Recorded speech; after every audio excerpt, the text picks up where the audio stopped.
Good evening. First, apologize, I'm out of breath. We ran up the stairs here, so thank you to all of you. Our deepest apologies for the length of time you've waited. The board started closed session this evening at 6 o'clock for the purpose of employment of employee, collective negotiations, and approval of January 25th, 2011, closed session minutes. And our discussion was very important, and we thought that we needed to finish it, and that took the priority to starting the meeting on time. So again, our apologies. I'm not sure if we have remote people at Hawthorne, but welcome to all, and thank you for joining us. Hope to see a lot more faces at a lot more meetings. And with that, I'd like to have the roll call, please. Mrs. Walsh. Ms. Conroy? Here. Mrs. Droney? Here. Mr. Collins? Here. Mr. Kalquist? Here. Mrs. Ostajic? Here.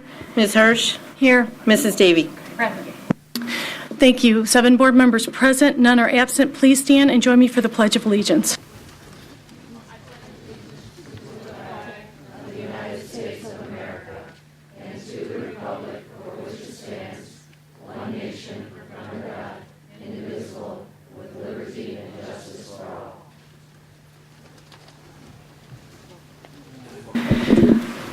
Thank you. Our first item on our agenda is public comment, and we need to collect the public comment sign-up sheet. I guess before we start our public comment, I would just like to say a couple of comments. We have a lot of people here tonight, and I'm sure it's balanced between a couple of important things that are going on in the district. First, I'd like to welcome all of you, community members, parents, students, employees and members, employees of the district, members of the media, all of you that are joined us tonight. We appreciate that we have a passionate, engaged community. We have 2 major priorities for tonight's agenda. The first is we need to come to a budget resolution that will allow us to reduce our net costs for next year by $3 million. And the second, we're in the final stages of a search process for a new superintendent. We've received input through many emails and calls from many of you regarding the proposed reductions that we hope to be able to focus our time on tonight, which we want to narrow down the scope of the reductions that will be voted on in a few weeks. There are revisions to the initial recommendations that were made. They'll be presented this evening, and these revisions have come from additional work by the administration, by the EPER committee, input that we've received from various constituencies. So as we said in the beginning, this would be an evolving process, and indeed it is. Second, as we are in the secondary stages of our superintendent search, we are going through our second round of interviews, and this will involve cabinet members, district staff, parent, and community members. So the expected outcome will be narrowing down a final candidate over the next week or so, with the expectation that we'll be hiring a new superintendent in early March. So that is what the primary focus of this board is. However, since Friday, there's been a lot of additional communication going on in regard to the high school principal. We've read the newspaper articles, we've received your calls, we've received your emails, we've been stopped in the street. And first, we'd like to dispel any belief that the principal is being dismissed in the middle of the school year. Any such action would come as an action of the board, and there has been no such action taken. We do need to make it clear, though, evaluations of our personnel are confidential matter. Each employee of our district undergoes an evaluation process, as do most individuals in your respective works, to achieve the goal of developing and retaining the highest quality of personnel. We will never share the specific results of an individual's evaluation, nor would anybody here want that to be done. And it's really important to remember that the day that we retain employees based upon popularity instead of based upon the evaluation of their performance, we have seriously undermined the quality of education in this district. There are several specific points that we can confirm. The superintendent met with York High School Principal Diana Smith on Friday, February 18th, to deliver and discuss Dr. Krisik's evaluation of Ms. Smith. The state law requires this be done by March 1st, and at that meeting, Dr. Krisik advised Ms. Smith that she would be recommending to the board that Ms. Smith be removed as principal of York and reassigned to a teaching position beginning with the 2011-2012 school year. Dr. Krizik's decision to make this recommendation has not been reviewed with the board and still has not been formally presented to the board. However, the board did discuss Dr. Krizik's intention to make this recommendation in closed session, which preceded the public portion of this meeting this evening. The board is nearing completion of a search for a superintendent to begin full-time work in the district coming this July 1st when Dr. Krizik's contract ends. Given this transitional period, the consensus of the board is that no action should be taken on Ms. Smith's assignment at this time, and Ms. Smith will continue as principal of York next school year. However, the board, however, the board will address, okay.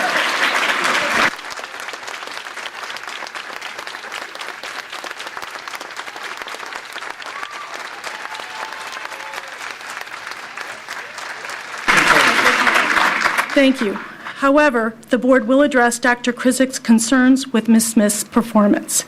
As part of the normal evaluation process for all principals, the new superintendent will evaluate Ms. Smith's performance next school year and make his or her recommendations to the board. The new superintendent will be provided with Dr. Krizik's evaluation and concerns and whatever written response Ms. Smith chooses to make. The board is assessing the role of the current and new superintendent in the decision-making process on key personnel issues during the transitional period. And the board will be playing and continues to play a more active role than it traditionally would in personnel matters until the new superintendent is in place. This remains a confidential personnel matter. The board is very limited on what we can say both from legal and sound management standpoints. Therefore, we are happy to hear any points that you want to make, but we will not be able to respond specifically to them.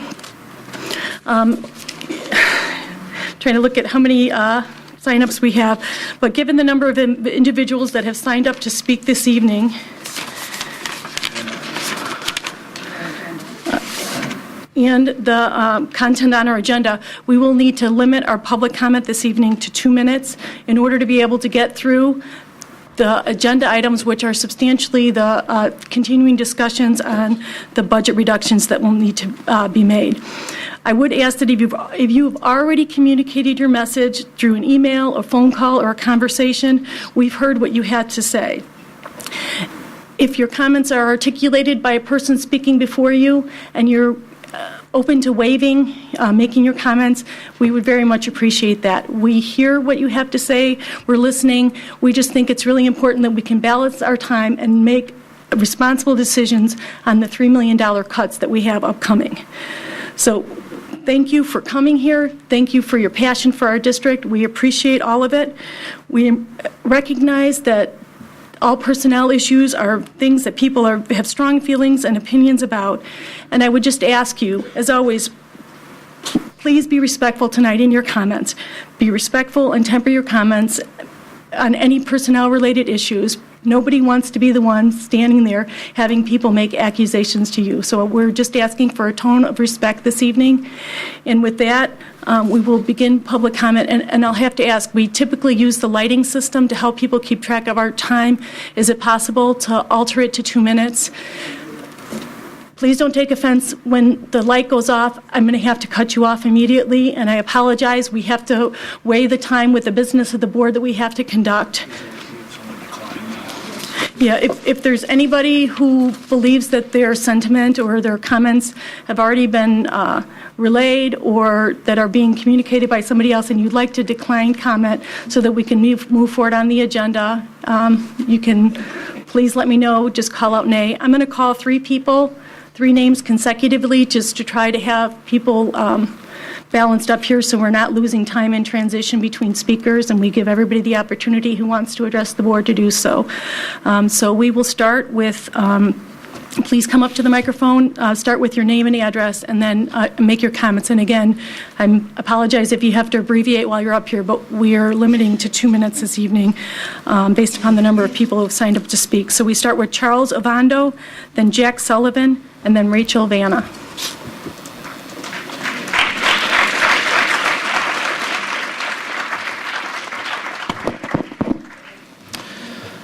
Good evening. I'm Charles Ovando. I'm a department chair at York High School. Given the information we have just received, I will make this particularly brief. I stand here on behalf of the department chairs, coordinators, and deans at York. We understand the delicate nature of the matter regarding the principal at York High School. We would just like to make a couple of comments. We unequivocally assert that York Principal Diana Smith is a superb instructional leader who is unmatched in her wholehearted dedication to the good of students. One theme that resonates throughout Diana's principalship is her commitment to programs and initiatives in relation to their underlying goal, that they are good for kids. We respectfully thank the board for their decision in continuing to support the principalship of Diana Smith, and we hope that we continue to have years of progress at York High School. Thank you. Thank you. We have Jack Sullivan, followed by Rachel Vanna and Jen Dawson, and I'm sorry I can't read the last name. Hi, my name is Jack Sullivan, and I'm a senior at York High School. As a former member of the football and wrestling teams, as well as a current member of the York High Student Newspaper, Student Council, and Drama, I can say that I don't speak for all members of these organizations, but I feel a majority support my opinion. Ms. Smith and her administration have gone above and beyond the call, supporting all extracurricular activities and participating within their students' lives. While as a student, I feel that some mistakes have been made. The achievements and sense of security that Ms. Smith and her team bring to York High School more than outweigh the negatives that many have found. I thank the board for voting on keeping Ms. Smith for another year, and I wish everyone a good night. Thank you. We have Rachel, followed by Jen, and then Carol Burkhager. Hello, everyone. I'm Rachel Vanna, and I am the student body president at York High School. Hi, I'm Monica Cinto. I'm the student body secretary. I am also on the Lights and PA committee with Ms. Smith. But tonight, we don't represent one voice or two voices. We represent 2,600 student voices at York. We as young adults understand that you have to make changes, and that all changes, sometimes things don't always go as planned. But it is how you adjust and move forward with these changes that make a difference. Every year, my fellow student leaders, our incredible administrators, and myself stand in front of a new group of students and tell them, be involved. It will make a difference in your time here at York, and your time will just fly by. We have a great amount of clubs and sports that you can join, and if by slight chance you don't see anything you like, grab a few friends and create your own. But now, you'd like to take away this opportunity by cutting clubs and sports or even raising the fees just to be involved. It has been proven that the more involved a student is with their high school-related activities, the better they will do in their class, and the more likely they will want to come to school. Cutting sports, clubs, or even art programs leaves students bored, and with time on their hands comes trouble. Don't take away the voices from the student body, because that is why we're all here. The school district represents the students. Taking away programs takes away another student's voice. Tonight, we hold countless student voices right here in our hands, standing up for what they believe in. I hold the petition that supports the one person that has truly held good to her word and supported our student body, Ms. Smith. Caring, selfless, a great listener, open to new ideas, encouraging, dynamic, and most importantly, a Duke. These are only a few words that students described Ms. Smith as. With great respect and pride, I can stand here today and tell you that Ms. Smith is one of a kind of a person, and a principal as well. Because looking around the room, so many people sit in green and white for Ms. Smith, and because she makes us proud to be York Dukes. She took the, there goes my time. Thank you. We have Jen Dolson and Vicki Catone, followed by Carol Burkhager and Colette Kubisa. Good evening, ladies and gentlemen. I'm Victoria Catone, a captain of the senior POMS team. We appreciate the opportunity to share our thoughts with you as you consider the elimination of our sport as a means of cutting the athletic budget. Jen and I were both competitive dancers for most of our lives. We competed and received national and international titles as individuals and members of respective teams. When we were given the opportunity as freshmen to try out as York POMS team, We face a difficult decision to give up the positions of our competitive teams and share our talents to support our high school's athletic program. We chose to demonstrate our school with our spirit of our peers. We chose to represent our school with pride in being a York Duke. We are not the only members of this year's squad who have made that choice. Over the years, many POMs and 4 POMs, we formally trained dancers with exceptional talent and skill.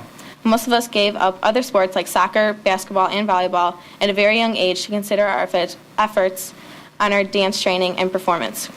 If the opportunity to dance as a representative of York High School were to be taken away from underclassmen of this team, they will most likely be unable to compete in other sports. They have devoted their lives to dance. The impact of this is beyond the loss of York tradition from over 50 years. Several girls on this team have mothers and sisters who are York POMs. All you need to do is look at the attendance every year. Our kiddie camps for grades kindergarten through 8th. These little girls look forward to one day wearing a York POM uniform and cheering for York as members of our team. Eliminating this opportunity for those future Dukes is a mistake. Everyone needs a chance to share their specific talents with their school. Dance is our talent. Please don't take that away our chance to support our school.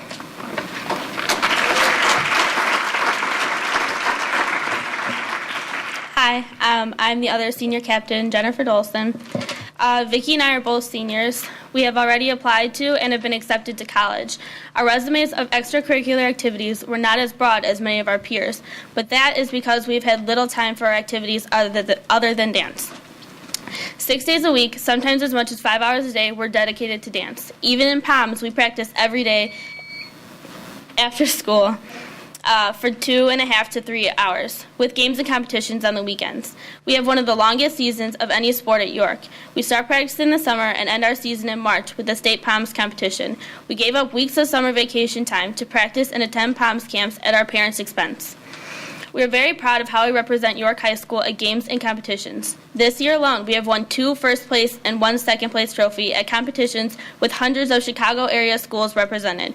Our team qualified for state at all 3 competitions, and on March 6th, we will step out onto the floor at the state competition and proudly represent York High School of Elmhurst once again for the 6th year in a row.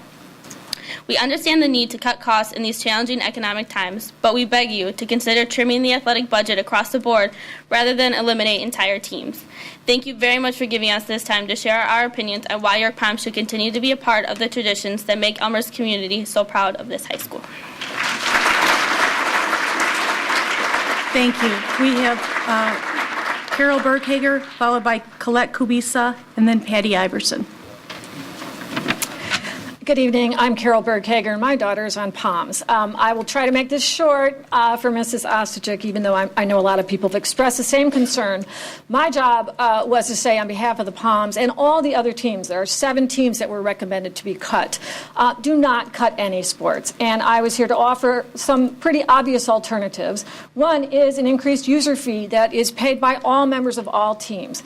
We all know everybody hates user fees, but the bottom line is that seems to be the only equitable way to share the budget cut and not choose 7 teams for elimination and allow all the other teams to continue.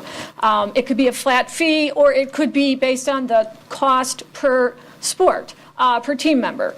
Either way, it would be a fair way to do this. And we would just urge you to consider a fair way that doesn't cut out teams like those wonderful girls, the POMs, and treats all of the sports fairly and gives the most opportunity to the most students to participate. Thank you.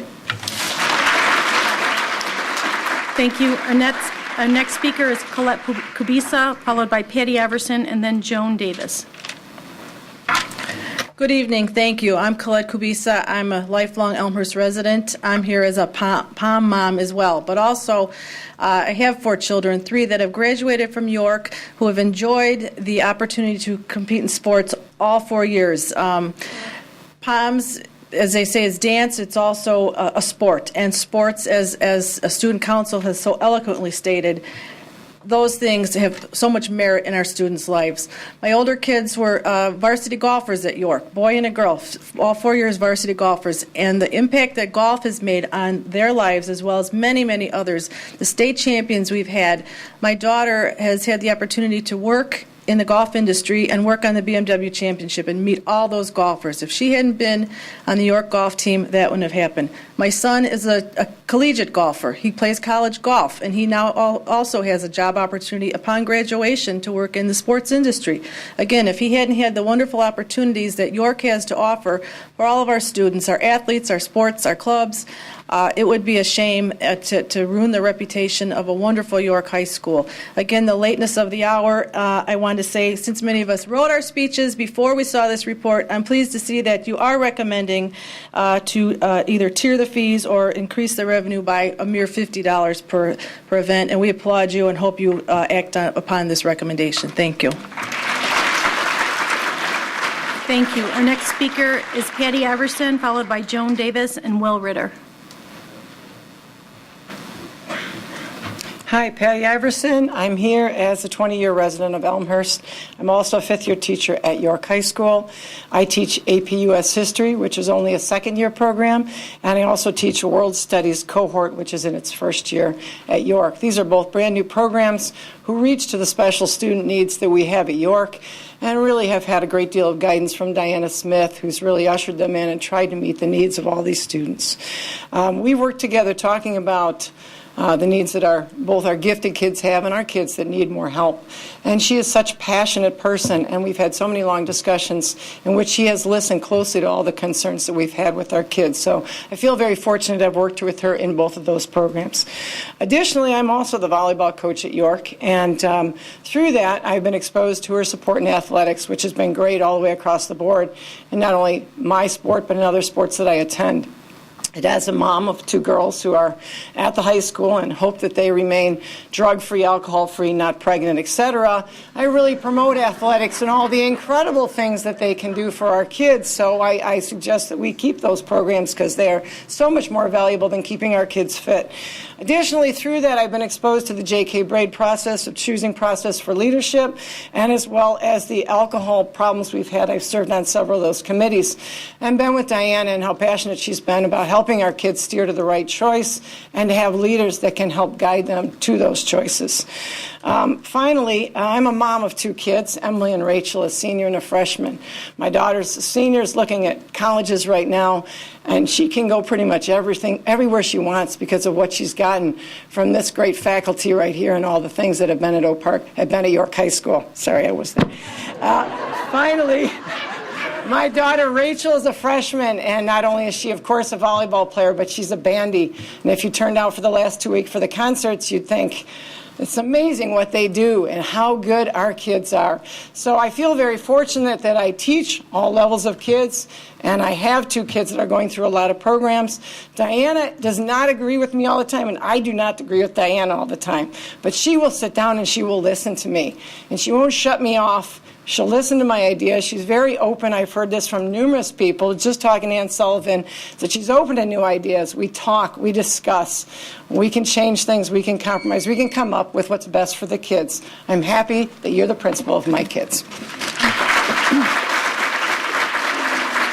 Our next speaker is Joan Davis, followed by Will Ritter and Katie Knope. I'm sorry, I'm sure I mispronounced. Well, I want to thank the board and applaud you for your very wise decision keeping our wonderful principal for the following year. This is a very stressful time at York, as you must know. We're worried about retaining teachers. We're worried about budget cuts. The last thing we need to worry about is the continuity in the leadership of our building. So once again, thank you very much for your very wise decision to retain our principal for next year. And I think I speak for everybody here. I'm a veteran teacher at York. I'm in my 24th year, and I like to say this is my graduation year. And even though it is my graduation year, my commitment to this district will be maintained long after I stop teaching here. And in the 24 years I've been here, I've seen a lot of principals. And I can say without a doubt and without hesitation that Diana Smith is the best principal I have ever worked for in my 24 years at York.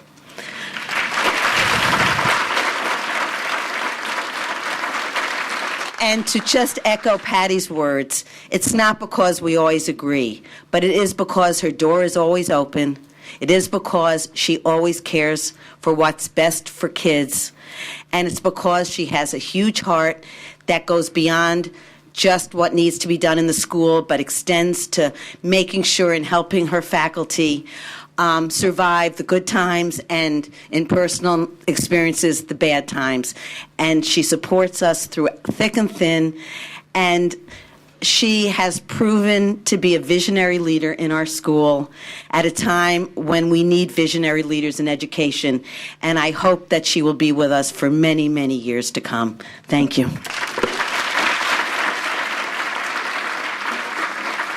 Thank you. Our next speaker, Will Ritter, Katie, and then Kyle Kopinski. Hi, my name is Will Ritter. I'm a freshman at Northwestern University. I graduated from York last year. I heard about the situation with Ms. Smith yesterday, and I thought it was necessary to hop on the train and come over tonight and share my experience with her. But I do think that me being here says more about her work than anything I can say in 2 minutes. My primary experience with Ms. Smith is through York Advisory Team, which is a group of administrators, teachers, parents, and students that discuss different aspects of the school and implement changes. And I've seen through this group that above anything else, Ms. Smith cares for the well-being and the success of her students. I've seen this most specifically in the mission to eliminate class rank at York, which some people may remember. When we decided to follow through with this idea, Ms. Smith held forums with students and parents after school hours. She offered discussions during lunch periods that were open to teachers and students to discuss the issue. She did extensive research on the subject just to make sure that it was in every student's best interest that we go forward with this.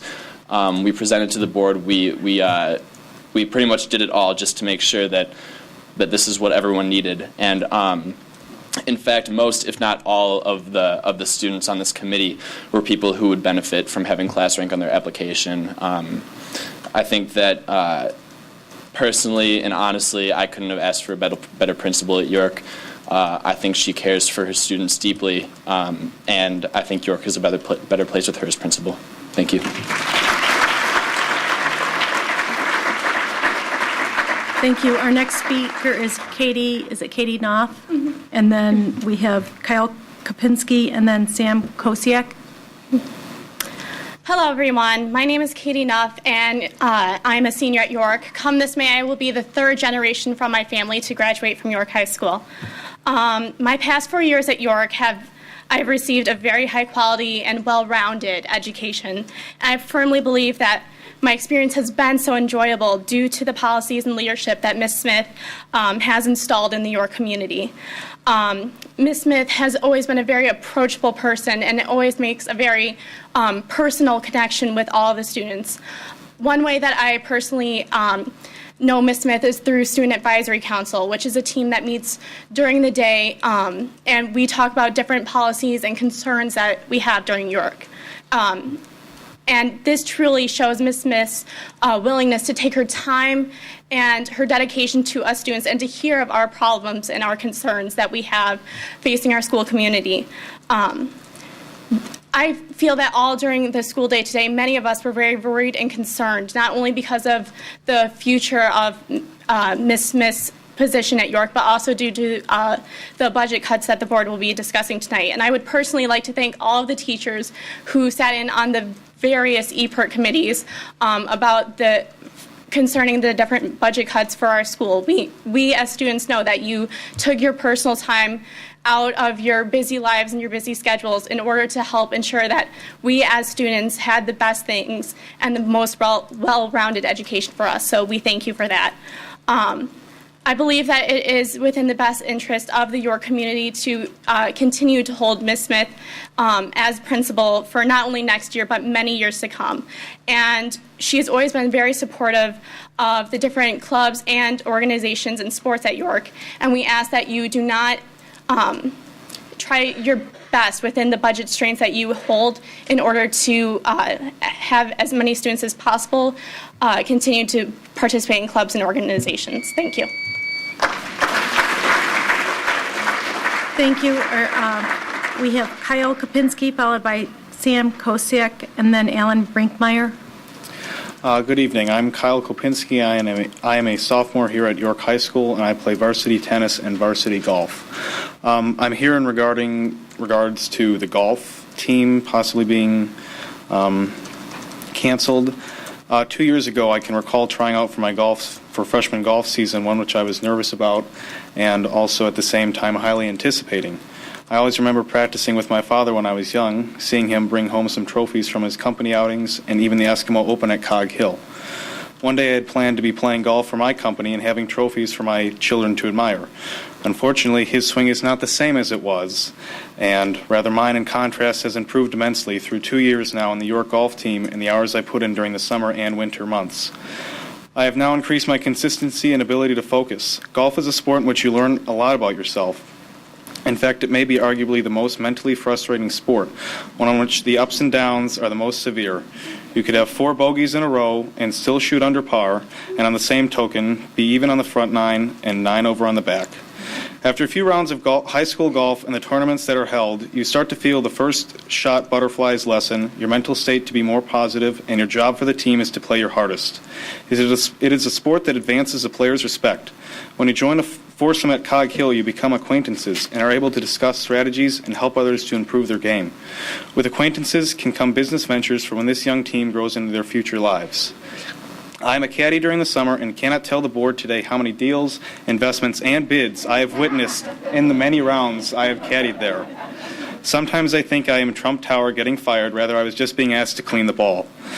The fact of the matter is that the golf team is a small but strong team. It is a team which the upperclassmen take the underclassmen under the wing, a sport which is the essence of casual business and leisure at the same time.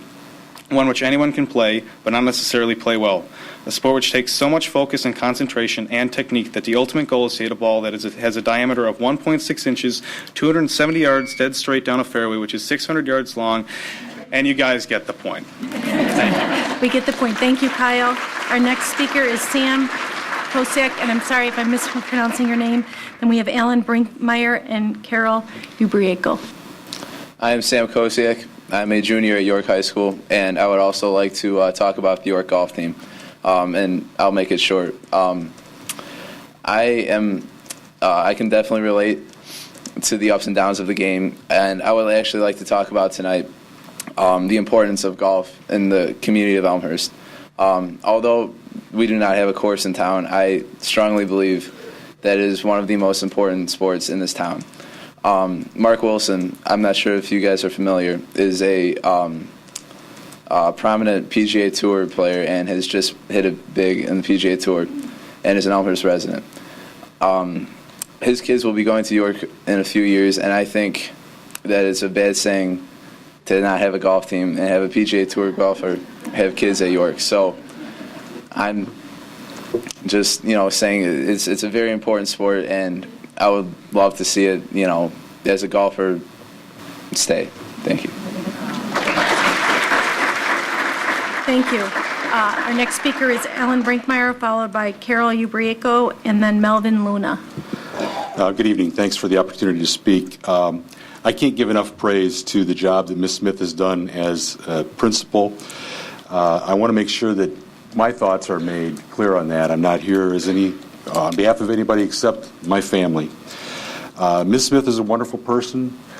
She was a great leader for my daughter, who's now a sophomore in college.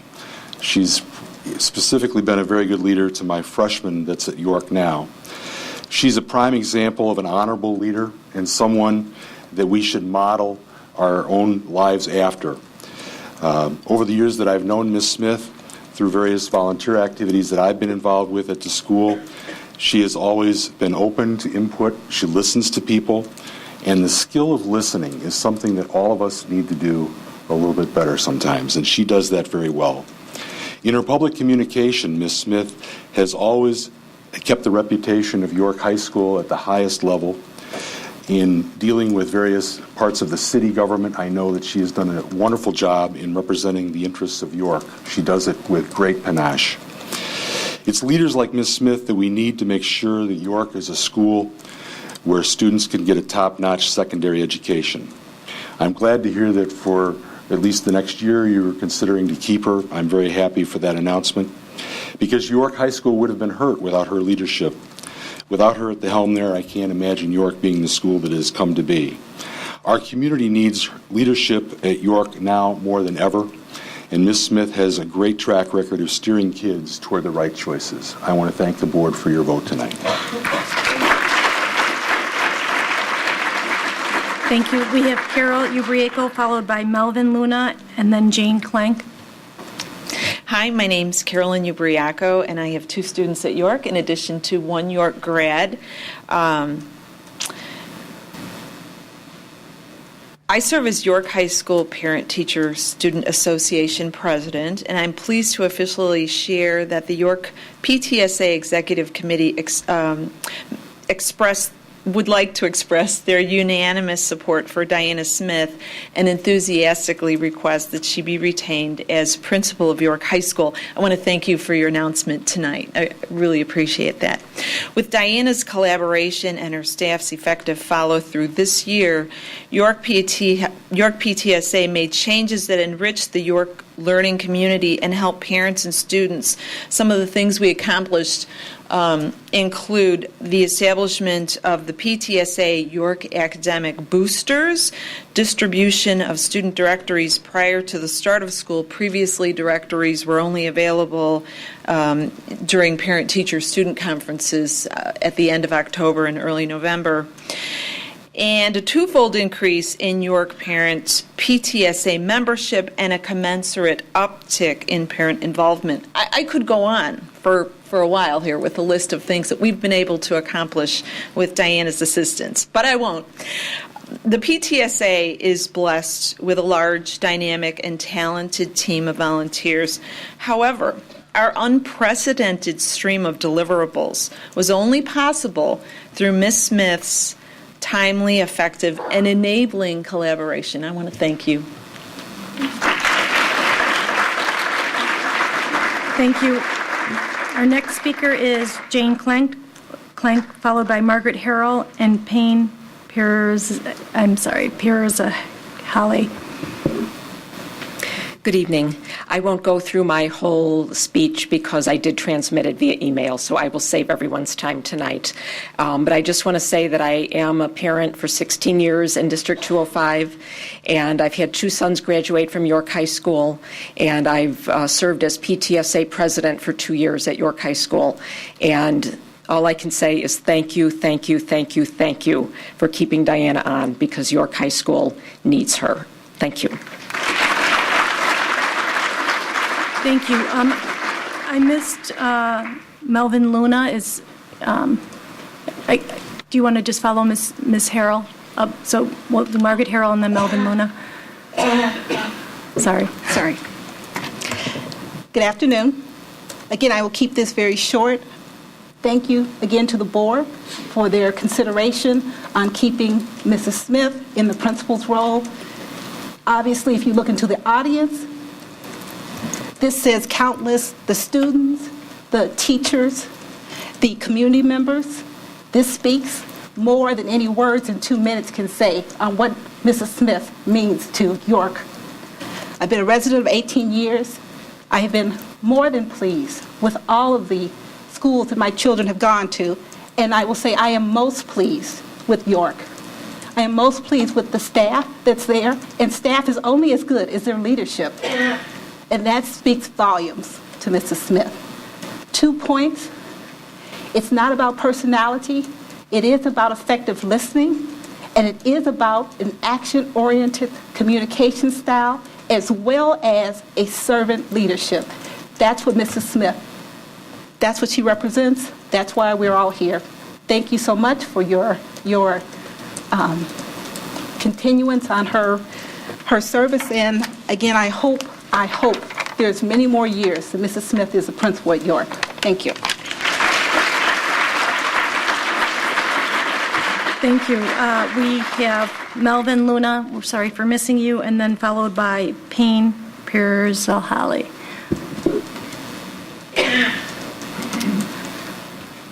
Yes, hello. I am Melvin Luna. I am a freshman at College of DuPage. I just want to say that the principal, Ms. Smith, she was there, along with all the other teachers that are here tonight that I recognize that were here. They were here to inspire me when I was just about ready to quit. When I was in grade school, I was part of a school that really didn't care. I was living down in Florida for 5 years, and it was they didn't care about me as a student because of my race. When I started high school, totally different. Ms. Smith and the teachers here at York they don't look at color. They look at the student. They look at the person. And I can say that I am proud that I believe in myself now. I am fighting. I am at College DePage. I am fighting. I am fighting to keep my GPA up so that I can enter law school, so that I become a defense attorney, so I could defend people, so I could contribute to my society.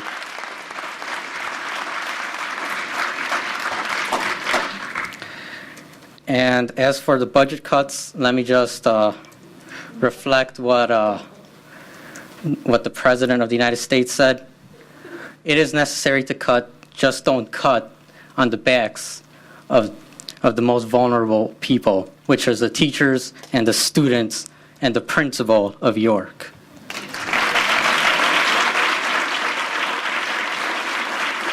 Thank you. Our next speaker, and I think the name is Payne. I apologize if I'm not saying it right. Payna from 310 Highland. Okay, we'll move on. Abby Rummage, followed by Robert Wilbur, and then Catherine, and I'm having a hard time, Bowler Watson, I believe it is.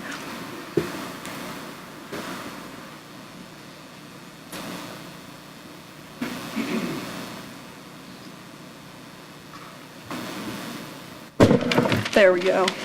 Story of my life. Okay, my name is Abby Rummage, and I'm a junior at York High School. And I've recently been concerned by the decisions being made regarding Ms. Smith's transfer. The decisions being made ultimately affect our student body, our school, more than anything else. The fact that our student body has not been consulted on this is truly surprising to me. The students of York High have been disregarded and ill-informed.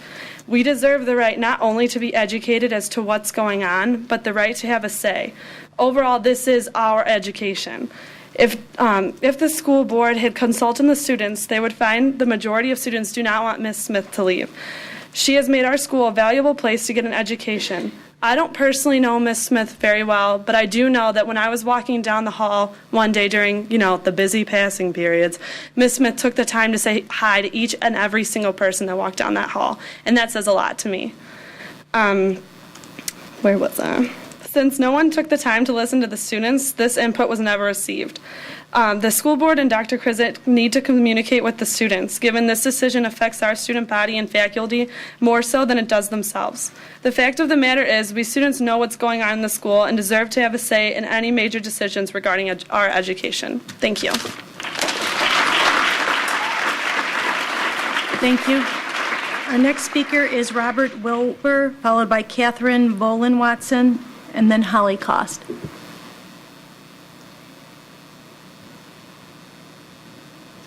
Mr. Wilbur isn't here. Do we have Catherine Bolin Watson?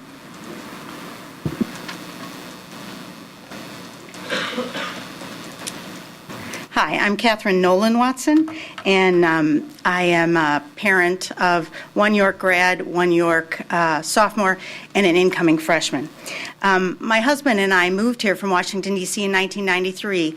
We chose this community very carefully. We researched the schools. We were very pleased with our decision I'd like to make just a few comments. I do not pretend to understand all the infrastructure and politics surrounding the decision-making going on, but I would like to make a plea for leadership stability. We are in a town with a new mayor, a retiring city manager. The head of our award-winning library is retiring this year. There's a search for that job. Her assistant is leaving. We have a retiring financial assistant superintendent of finance in this board, I understand, Patricia Masterson, who has helped hold our bond rating at a very good level that we should be proud of. As we move into the district, I can say I have passed through 4 principals in my children's grade school. I have passed through 3 principals in my children's junior high. I was looking forward to a time of stability, a time of peace, and knowing what to expect from my children's education and being pleased and excited about someone knowing their name, knowing my name, and providing that leadership. I think that the notion that stability is stagnation is incorrect.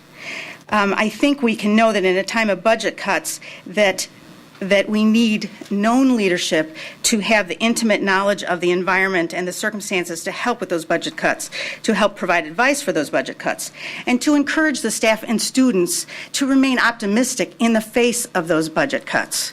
You can see how these young people care about what they do and care about their environment, and they're going to have disappointments, and so will the faculty, and they need to believe that the person helping them through those budget cuts cares.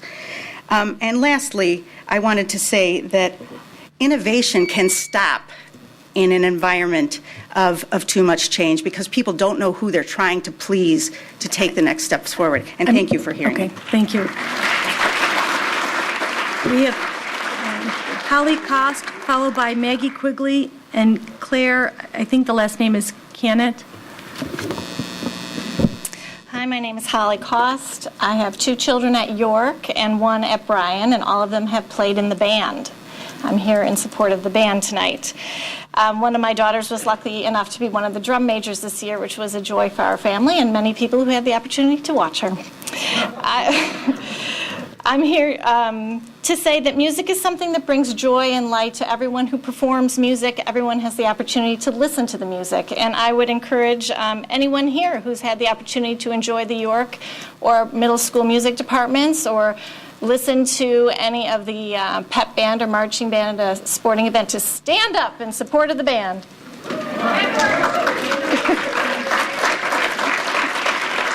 Thank you. I served on the EPERT committee, and I have spoken to the music directors at York, and I understand that cuts are definitely necessary at this time, but I would want to implore you not to take a full 10% cut from the music department. The music department gave an awful lot of thought to their level 2 recommendation, which seems to have been lost in the shuffle of ranking things in the level 1 cuts. They reallocated funds, they increased fees. Currently, right now, in the Bryan Band, there are 90 students with 1 teacher. In the Bryan and Sandburg choirs, there are over 125 students each, and each of those choirs has 1 teacher. The music department level 2 recommendations look to improve the staffing at the middle school levels by reallocating funds and increasing fees. If we take a full 10% cut from the music department, this situation will not be able to improve at the middle schools. A full 10% cut will dramatically reduce the music department's ability to maintain instruments we already own, which will lead them to fall into disrepair, which seems a shame.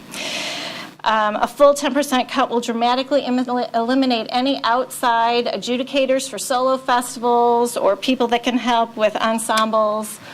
So this is a severe cut, 10%, and I would consider you to make less than a 10% cut. Thank you. Thank you.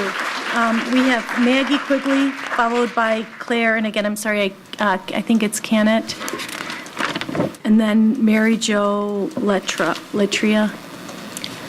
Hi, I'm Maggie Quigley. I'm a senior at York. I'm here tonight, as many of you have expressed, on behalf of our principal, Ms. Smith. As a senior, I've had 4 years of positive experiences under the direction of Ms. Smith. She is a positive role model and an influence in the student body. She's dedicated to making sure students achieve their academic goals.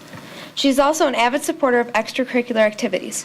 As a leader of York, and as a leader of 3 clubs at York, I have dealt with her closely, and each time I've interacted with her, she's greeted me with nothing but kindness and respect and support.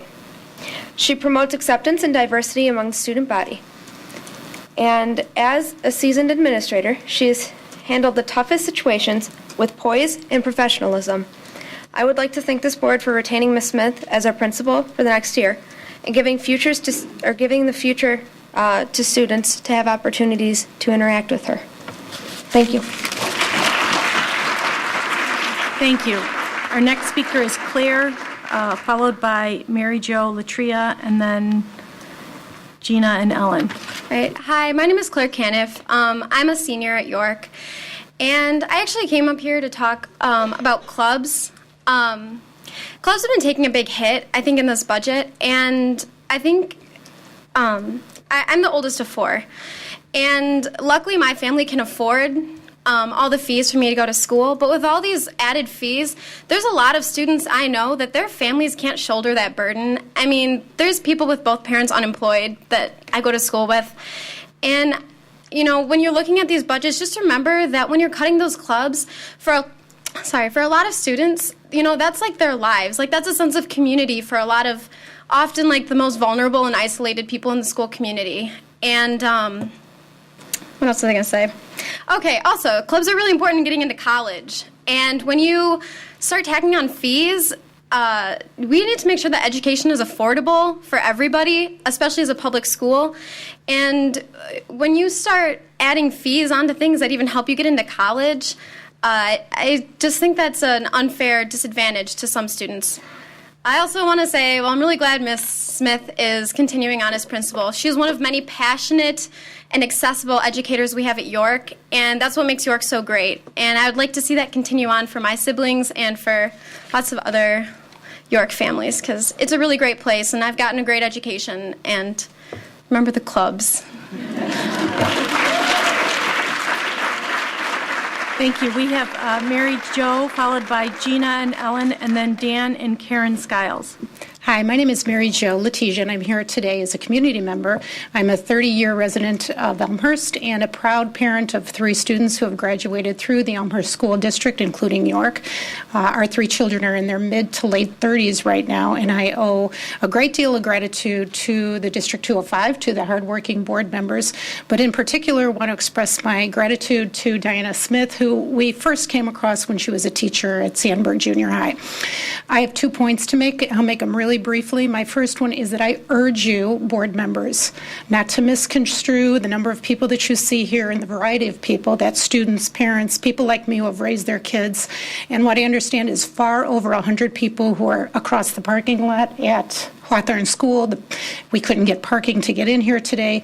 I urge you to understand that this is not a popularity contest. I urge you to know that those of us who left work and those kids who came from Northwestern and all over the place are not here because this is a popularity contest. We take this very seriously.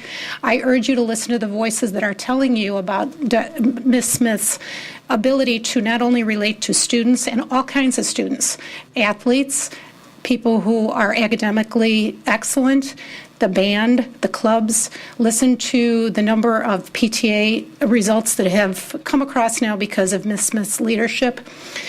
Finally, my question, besides urging you not to consider this a popularity contest, is that there's a lot in the literature these days and all over the media about bullying, the concept of bullying. And I actually said to one of my friends, who I'm representing 8 families here tonight, that I feel like a little bit one of the lessons to be learned to the students in this room is that there's a possibility that what this is that we're seeing here is bullying at a higher level. And that's really unfortunate. So thank you so very much for your decision.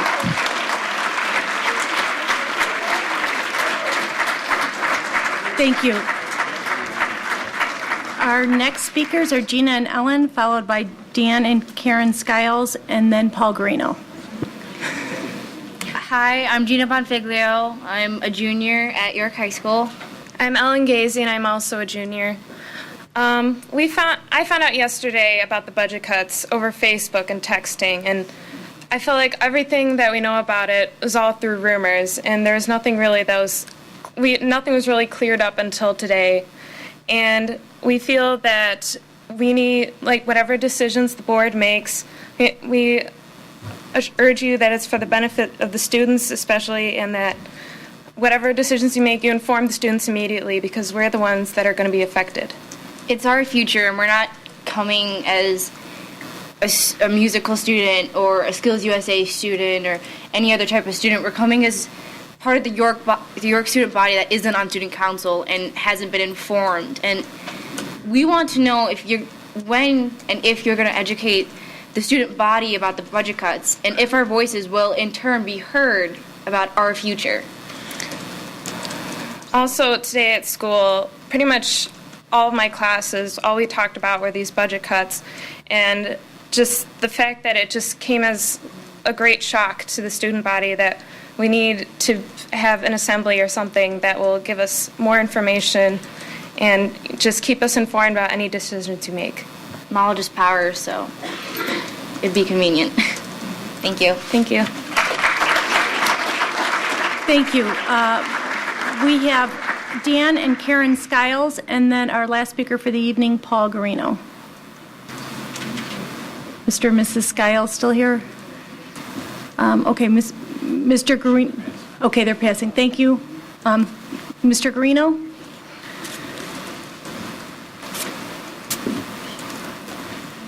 My name is Paul Garino, and I'm about to say something which some of you will be very surprised at.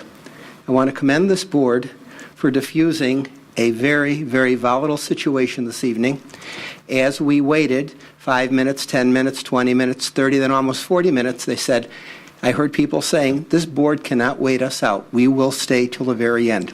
So you did diffuse. It doesn't matter what was actually happening. It's perception. Perception is reality. Okay? Perception is reality. So anyway, you did a good job diffusing the situation. Two things. One is I'm a little bit depressed or distressed, whatever the right word is, about finances because I just found out in the past week or so that we're losing another automobile dealership on York Road, which means a decrease in funds. So that means that the cuts that we're talking about today might be even worse next year. I'm not quite sure of how much the funding is that's going in. And the second thing is that this confusion tonight, or brouhaha, or whatever you wanted to call it, is another bit of bad press for Elmhurst.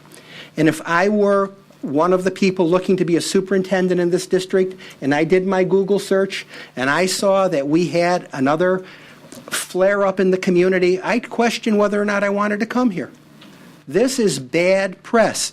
This is an example of not thinking about the consequences of an action. And I mean, we have real problems in this community. Finances is one of them. Any of you that are in clubs that are going to be cut, I feel sorry for you. But I mean, I don't know where the money's going to come from. And if we lose another automobile dealership, it's more money. And like I say, when I walk my precinct, there are all kinds of foreclosure signs. There are all kinds of homes in this town where people are no longer living and the taxes aren't coming in. So we've got some real problems here we have to pull together. And even if we don't like some of the board members personally, we have to support this Board of Education and make the cuts that have to be made. Thank you. Thank you. And again, I know there's people that are over in Hawthorne. We appreciate the time everybody has taken to come and share your thoughts with us. We read all the emails, and we hear what you say. And with that, we're going to move ahead. We have two items on our superintendent's communication this evening. We'll start first with the Village of Bensonville TIF discussion. I'm going to turn this conversation over to Ms. Masterton. Thank you, Dr. Krizik, Mrs. Osachek. Last week, the village manager, Mr. Michael Cassidy from Bensonville, came to talk to us about the current TIF that Bensonville has in the area of Grand Avenue and County Line Road. The area in question is the area that has the Country Inn and Suites and the what used to be the Legends Golf Course, which if anybody ever golfed it, wasn't a bad course at all. It was a 9-hole course, but it didn't last very long. And currently, that grounds are just sitting there. It is part of a TIF that started in 1998. The only thing that's come out of that TIF is Country Inn and Suites. And Legends is closed now. So what Bensonville is requesting is an extension on the TIF for an additional 12 years for the property that used to be Legends. They're not asking for an extension on Country Inn and Suites, although they were when we talked to them, but we told them that we have to get something out of all of this. And because of that, they have agreed that they will release Country Inn and Suites in 2022 when the TIF expires, and then for the additional 12 years they're requesting the extension on the area that's currently Legends. The EAV on that property right now is about $27,000. It's virtually worthless. The plan for it is a rather large company, and I won't tell you the name of the company because they're still in negotiations, but 356,000 square feet building, 300,000 square feet would be the warehouse, and 65 square feet would be the office. It's a pretty well-known company that they're working with. It would be a nice addition to that area over there. And the EAV possibilities on it would be pretty high, is what they're feeling by the time that this is over.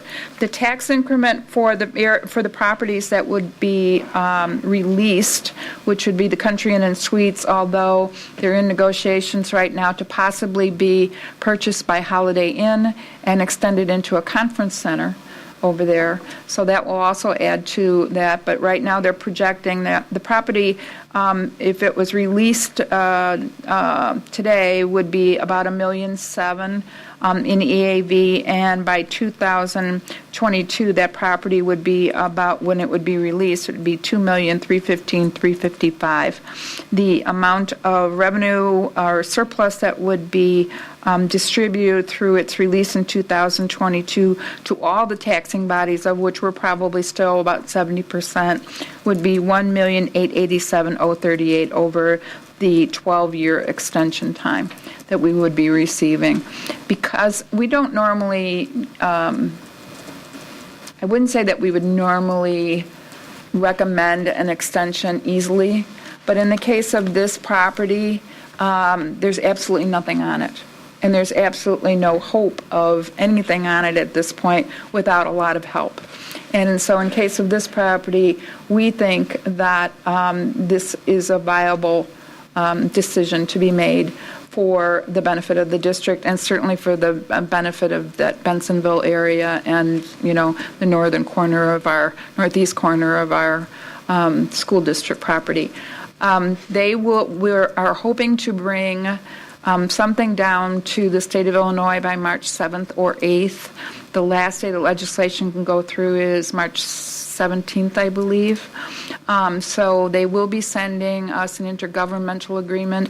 They do not need necessarily a signed agreement at this point or a resolution. They simply need a letter saying that we approve of this. So we'll give you some more information and present more to you probably on Monday. Thank you. Mrs. Davey? Ms. Masterton, I guess from what I heard you say, the Country Inn and Suites is developed. Is that correct? Well, help me understand why that couldn't be released then prior to 2022.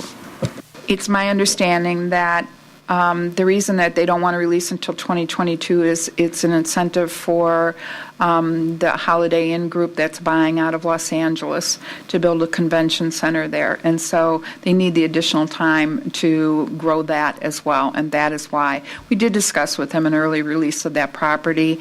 And he said in order for Holiday Inn to begin to work with them on there, they needed to make concessions to them as well. Thank you. I guess, it begs the question, does it take that many years between 2011 and 2022, for all of that to develop? That is left in my mind. And then my second question, if they're in negotiations now for the Legends portion of the property with a large company, why do they need an extension? If why can't that be developed, especially if they're already in negotiations? Why do they need an extension?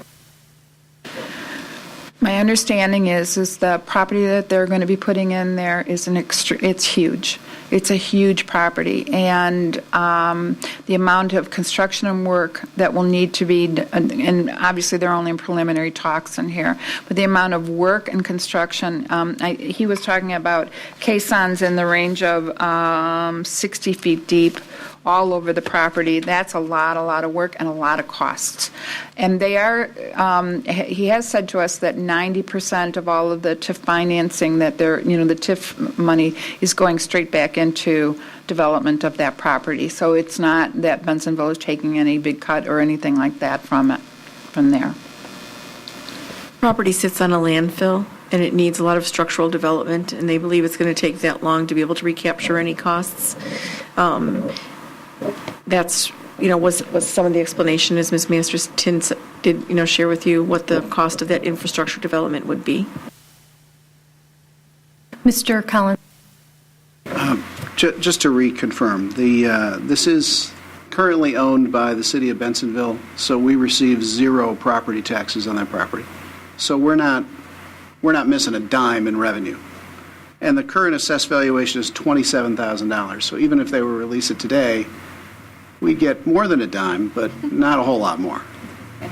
It seems to me that the Village of Bensonville can use our help here. Thank you, Mr. Carlquist.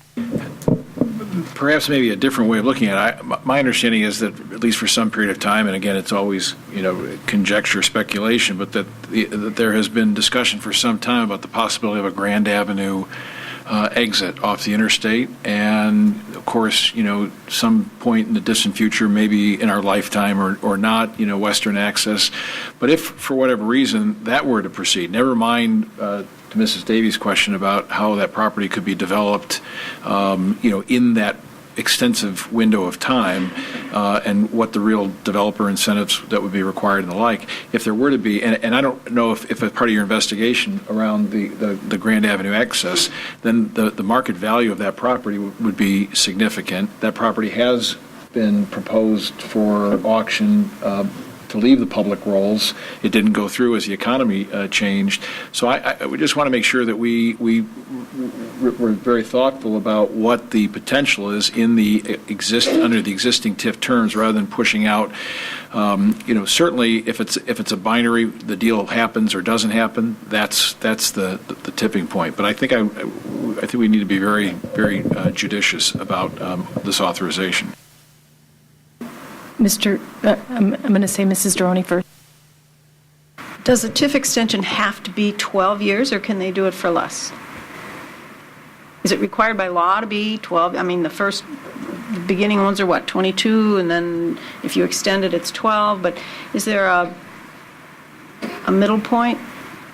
I think the normal extension is 12. They certainly can release properties before that.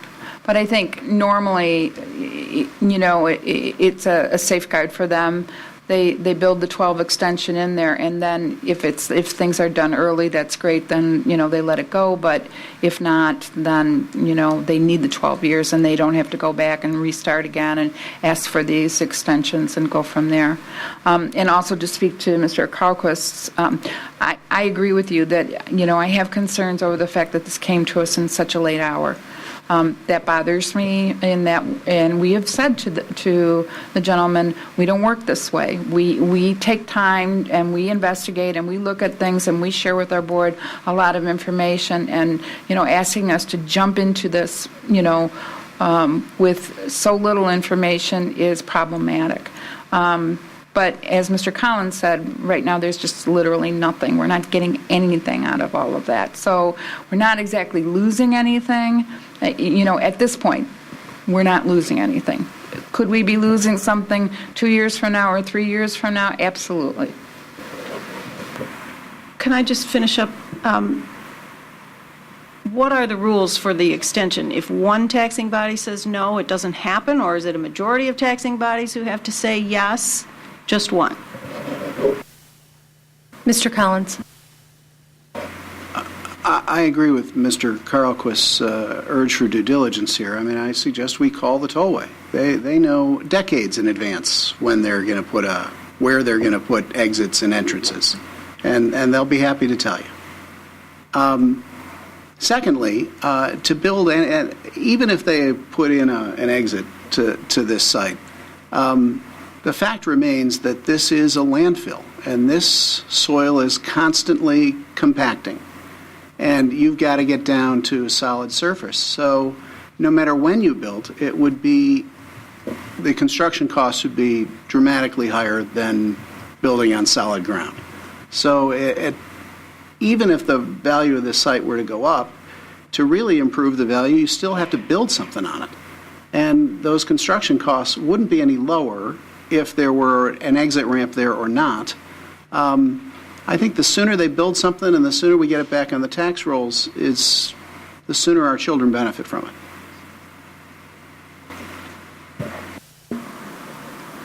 Ms. Hirsch. I don't have real strong opinions about, I don't know about the landfill component of it.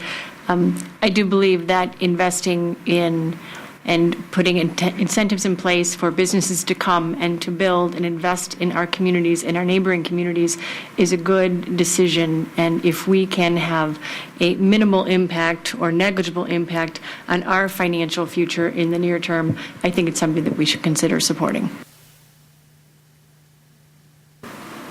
Ms. Masterton, should we want to ask that specific question? And I don't know that the outcome of that, I mean, we're not real estate speculators, we're not real estate analysts, but should we ask that question? I mean, what do you think the time frame would be for that?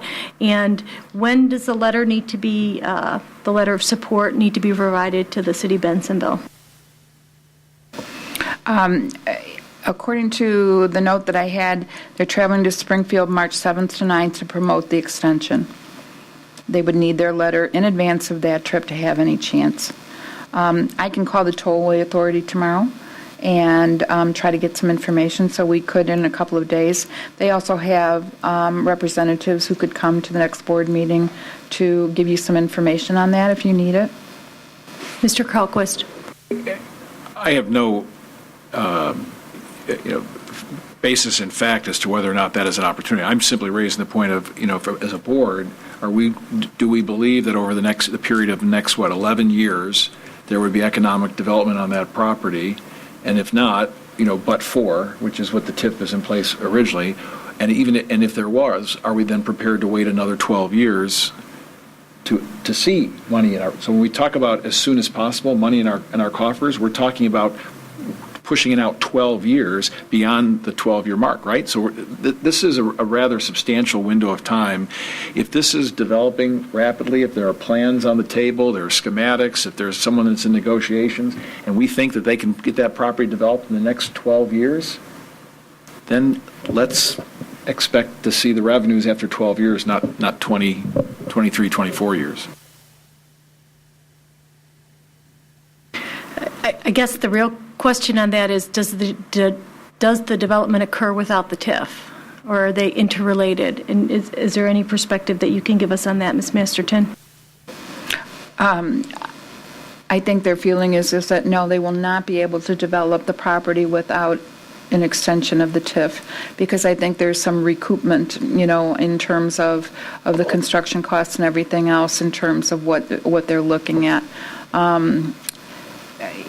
There's a substantial number of employees that would be working at this facility, and so they're looking at, obviously, quite a bit of revenue in various different ways that is part of this, and it's a long-term type of thing, but it will take a long time to build this. Although, I can see the point. 12 years is still a long time. 2022 is, 11 years away.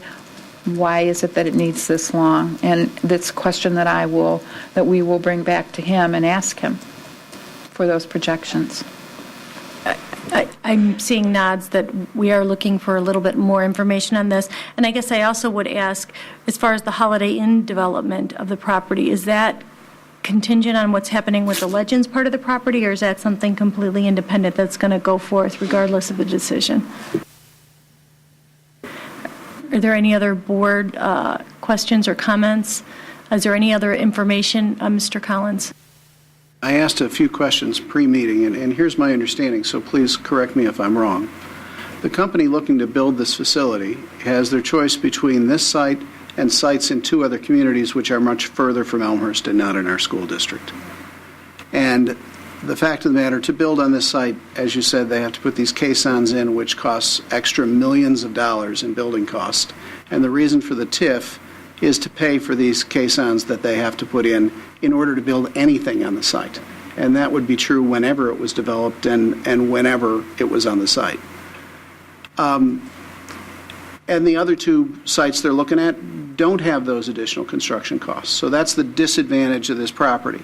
The advantage of this property is its proximity to the tollway. The advantage to Elmhurst is it brings jobs to our community. So I agree, let's do our due diligence. Let's do it quickly, because I'm not sure the village of Bensonville has been being given a whole lot of time to go to the legislature on this. So we have a meeting scheduled for February 28th. I guess what we're looking for, because that would be in advance, the ability to have sufficient information to make the call on the letter for that evening. Would that timeline seem reasonable?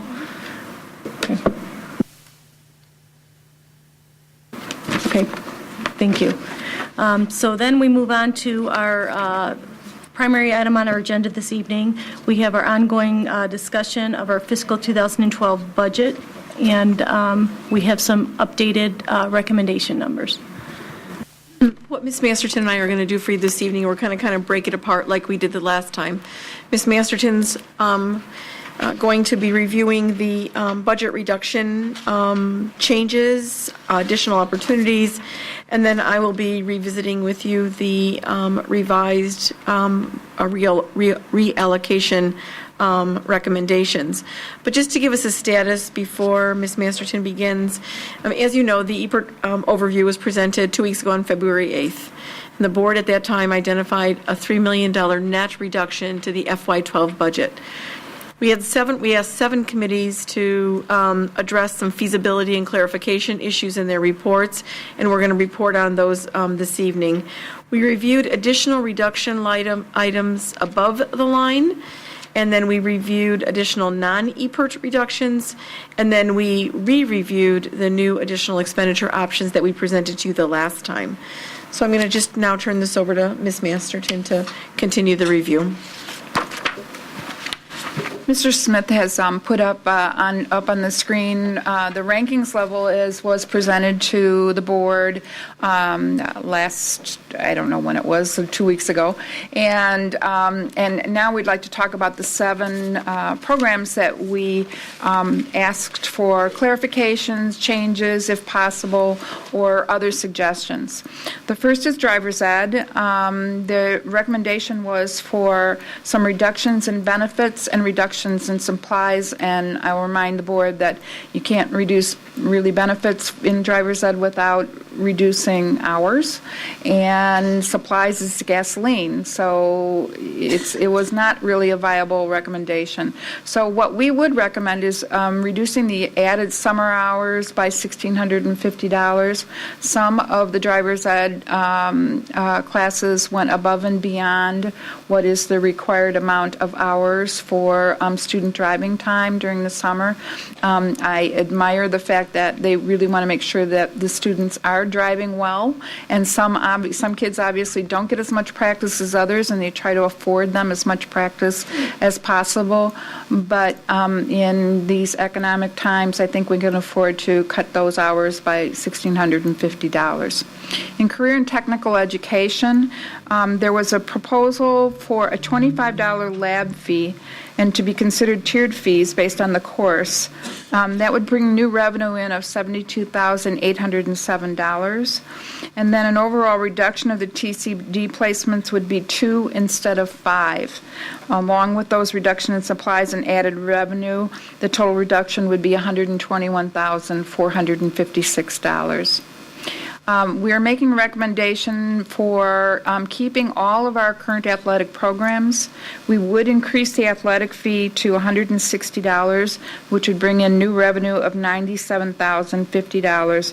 Or we could also consider a tiered fee structure with new revenue of $90,490. But as you can see, I like that $97,050 number better than the other one. So that's why it's in blue. So the additional possible revenue source is we're also recommended of tiered corporate sponsorships. Administrative services were recommendations in there that had to do with cafeteria supervision and contractual issues that could not be feasible based on the current contract. So instead, there was a recommendation to eliminate one middle school assistant principal, one high school assistant principal, 4 FTE high school secretaries, 1.5 FTE elementary secretaries, and a 0.5 middle school secretary. That would make an expenditure reduction of $512,425. While there are additional alternatives presented, the impact of administrative reductions might not be sustainable. We do have some other ideas for that. Our concern is for those administrative positions and whether they are feasible or not. In art, there was a suggestion to add a $26 art supply fee at the high school for new revenue of $22,776, and then reduce the cuts to supplies by that amount. The rest would be absorbed by the principals' budgets in the elementary and the middle school. All other recommendations remain the same for a total reduction of $119,169. In library and media services, there were several scenarios presented for reduction, including the reduction of AV materials, software licenses, and purchase services in the amount of $76,202, while adding back a corresponding cost for library books and materials to continue to build our library collections.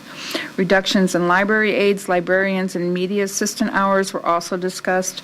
The total reductions remain at $209,854. And in health services, there was no viable alternative identified to the use of agency nurses when a substitute is needed long-term. Therefore, we've added $37,000 back into the reductions and changed the reduction amount to $59,619. In world language, we cannot recommend a loss of a 0.4 FTE to elementary Spanish as it affects block scheduling, so that is a loss of reduction of $30,000. In PE, we're not going to recommend a reduction to PE due to safety and compliance issues. That loss of reduction is $286,797. And in buildings and grounds, as we discussed previously, we strongly recommend that we do not reduce more than equipment purchases from buildings and grounds. Buildings and grounds has already reduced its budget the last 2 years, and any further reductions may compromise our infrastructure. Loss of reduction of $708,651.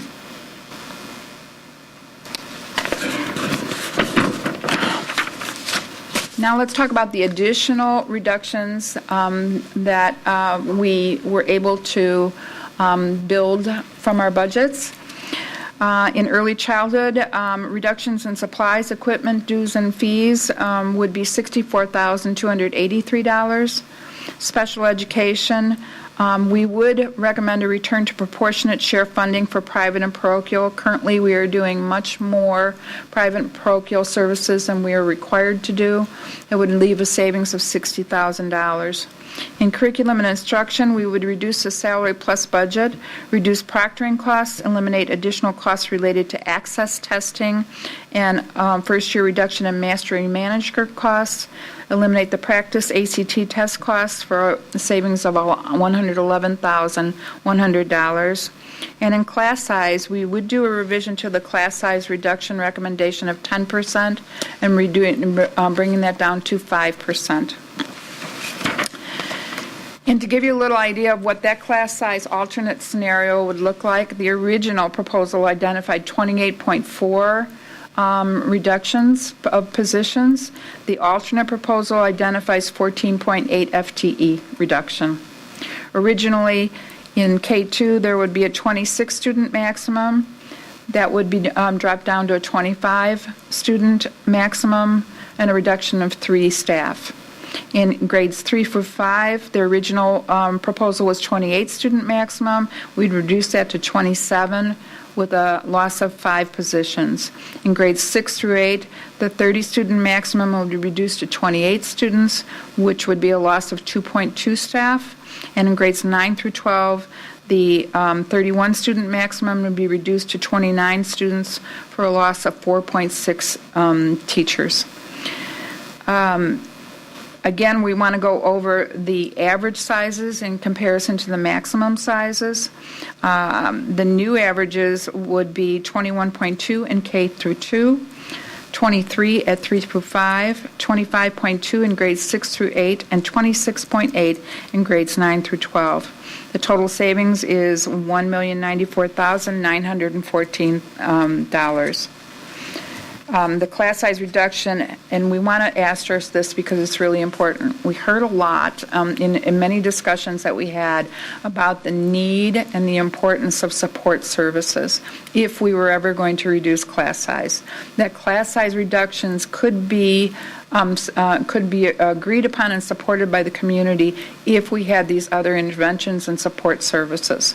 And so we want to say that these class size reductions must be combined with the additional expenditures in REACH, reading support services, and related services to ensure structures are in place to support student learning.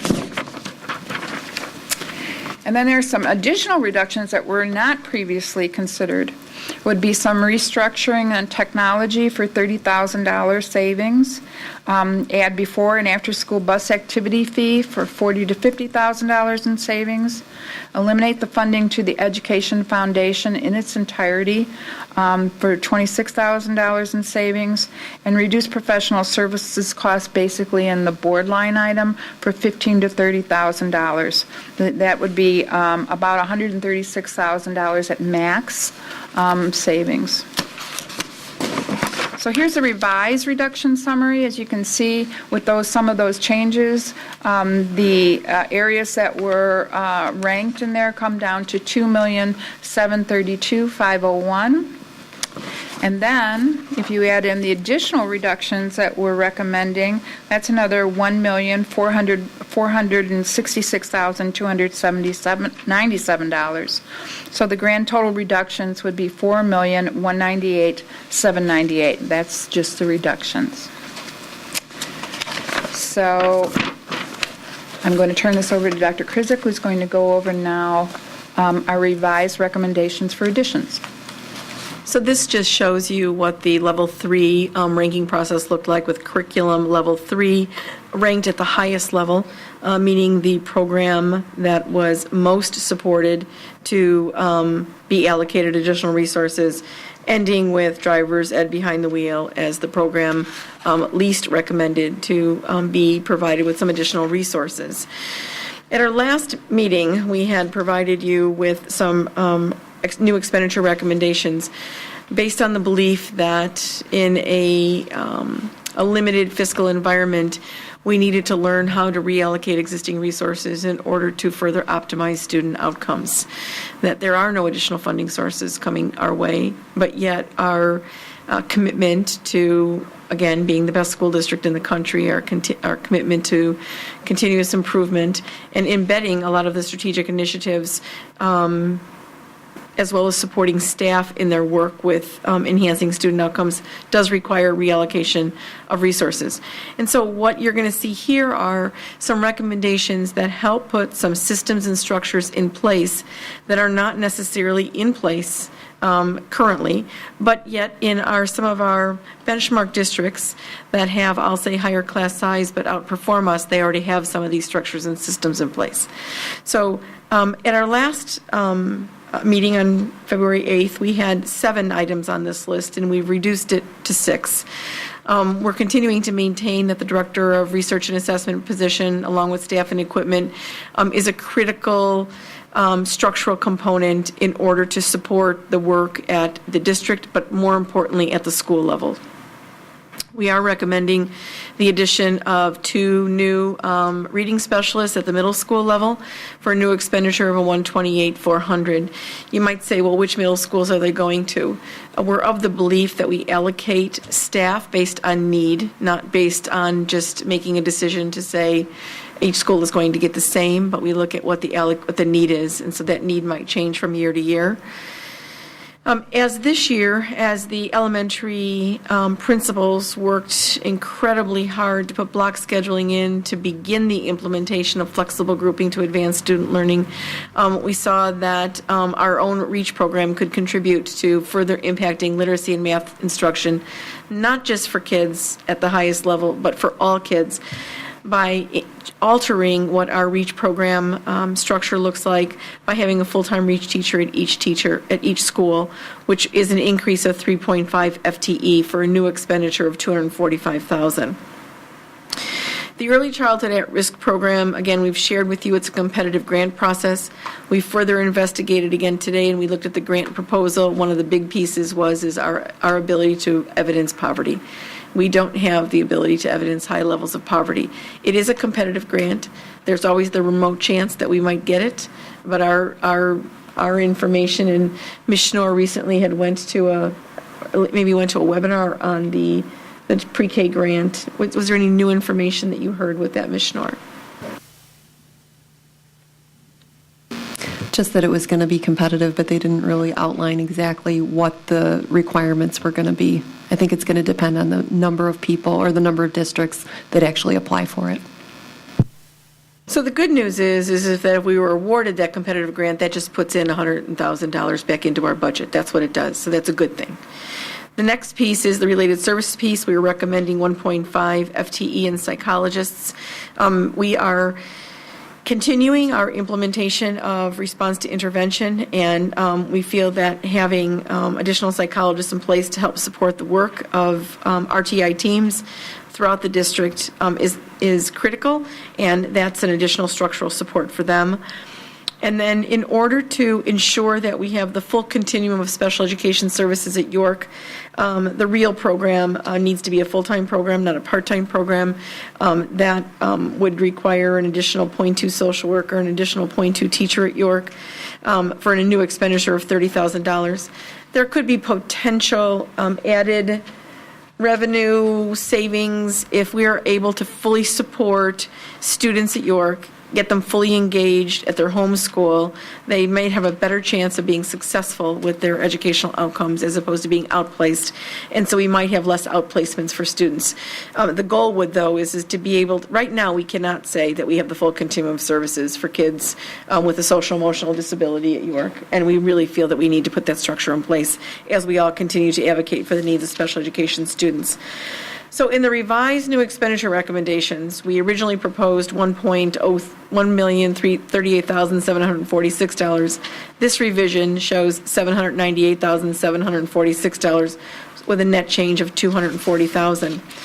And so kind of just summarizing kind of where we are, as Ms. Masterton identified, we have total reductions now identified of $4.1 million, total new additions of $798,000 for a net reduction of $3,400,052, which is $400,000 over what we had indicated where our net decrease would be. What that does is gives us the opportunity to go back and look into some various aspects and phases of some of the recommendations to determine whether or not we want to pull out some reductions from some of the areas. As Ms. Cost stated earlier, what she would like to ensure is that the Level 2 report of the music program does not get lost, that all of the changes and recommendations that they were recommending might be able to be sustained with a 5% reduction, but couldn't be able to be implemented with a 10% reduction. And actually having a conversation with Bill Riddle and Brian Berg earlier this week as well, and just having, I thought, a really great conversation about that, I really fully understood a lot more that in order for them to, again, implement those changes, they realize that over the years there's been a tremendous amount of investment of resources into the music program, primarily at York. As this group worked together, they're trying to just get equitable resources through the elementary through high school program. It gives students better feedback when you're having better quality instruments. It certainly incents kids to stay with the music program. And York could sustain for a while a lack of capital equipment invested. They have a high inventory of professional equipment that has been very well maintained. And so that would be one place to potentially go back and look and have a conversation. The other piece, as Ms. Masterton talked about, is that while we applaud groups going back and identifying solutions to reductions when there were collective bargaining issues, when you only have limited options, you're going to sometimes come up with options that are not necessarily feasible. So the sustainability of a reduction of middle school, an assistant principal at the middle school, an assistant principal at the high school may not be sustainable long-term over time, particularly based on some significant needs at those levels.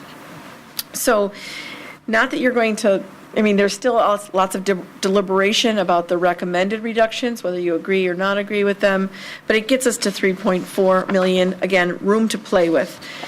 So while we're going to have a discussion, just to keep us on track, because we've kind of stayed on track with these discussions, our next step in this process will be to finalize the reductions and to finalize the additional expenditures. Not tonight, but by time we get to the March 8th board meeting, we'll be able to fully outline what those recommendations are as a result of what time we'll spend this evening, and maybe the late hour we want to think through some things, but we have a full meeting devoted only to this topic, with now a little bit of an update to the Bensonville TIP project. So we have a full meeting now to either, dig a little bit deeper into what this overall reduction in resource allocation plan might look like. Thank you. Ms. Conroy? Thank you, Dr. Kurzik. I just have two questions that would be really helpful for the workshop meeting. And one is if Ms. Schnorr could check into the at-risk program, because I've been given different information on the criteria. I was told the criteria is you have to prove you still have need, and it's not according to your economic situation. If you could just check that out, that would be great. And then the other thing that I had spoken to Dr. Kurzik about before, and she told me I needed to bring it up at a meeting again this year, is I'd like to see what the number would be for an administration salary freeze again this year, and see what, I believe that could bring us to about over $200,000 in additional revenue from 136. We have to go back. I think our administrative salary freeze was about $36,000 last year. I think that's what that amounted to, but we'll look at that. I think that's what... Okay, I thought it was 36, but we'll confirm and take a look at that, okay? I'll give you a figure to the board for deliberation, okay? Ms. Hirsch? Mrs. Oschik, I want to ask you a question about what your thoughts are on how we're going to proceed this evening, how we're going to proceed on Monday. We have a binder of reports that were compiled by several hundred of our staff members, led by our administrators, and a lot of thought and a lot of time, and I'm sure many discussions went into the recommendations that were put forth by each of these committees. I know I, as a board member, have numerous questions about individual reports to better understand the recommendations that came forth, both from an outcome perspective in terms of what it is that we're trying to accomplish with this program, as well as from a financial perspective and trying to understand the ramifications of the specific cuts that are being recommended. We could spend hours and hours and hours on this, and I know I have forwarded many questions to Dr. Krizik and each of the EPRT reports. Honestly, it takes me about an hour to an hour and a half to go through each of these reports to fully understand. They're very dense, to fully understand the program and understand it.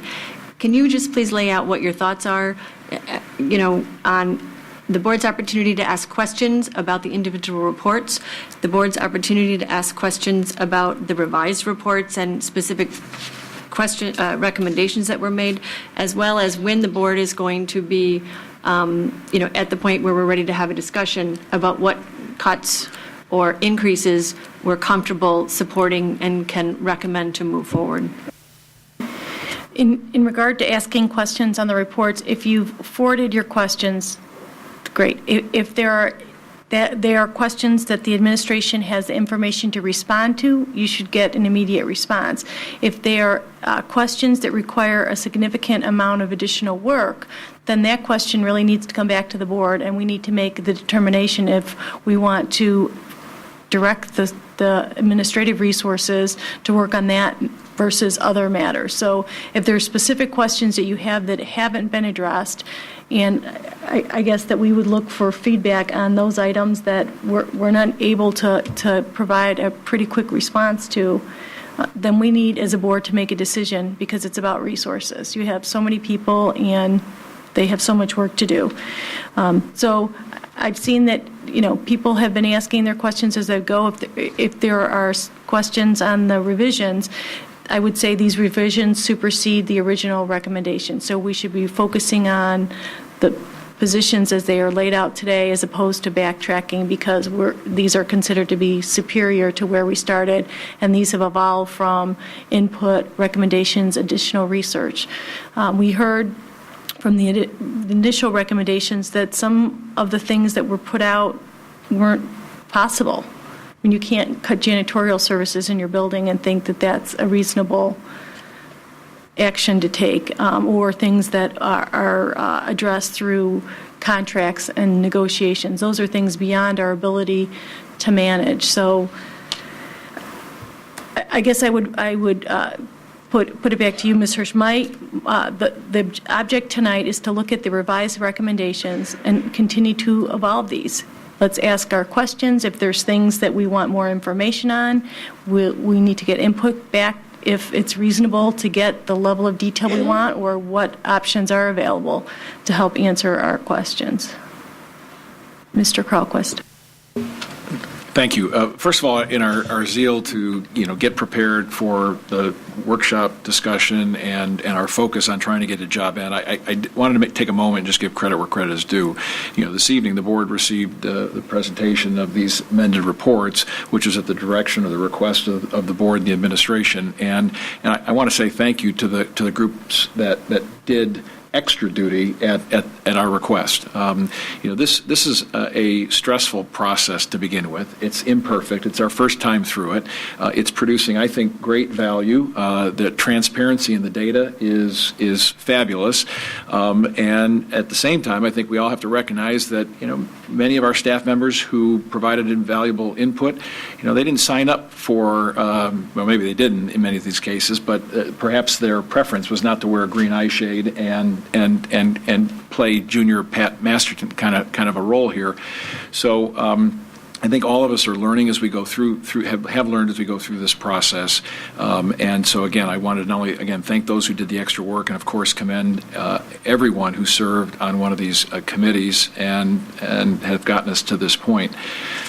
Question now: the $400,000, or at least what has been outlined and has come back, has that $400,000 buffer. You suggested, Dr. Krizik, some places to go back and look at, or at least from a process standpoint. One area I'm just curious about, whether you know now, or again you can address it, or we can address it in the workshop, is around the class size reductions.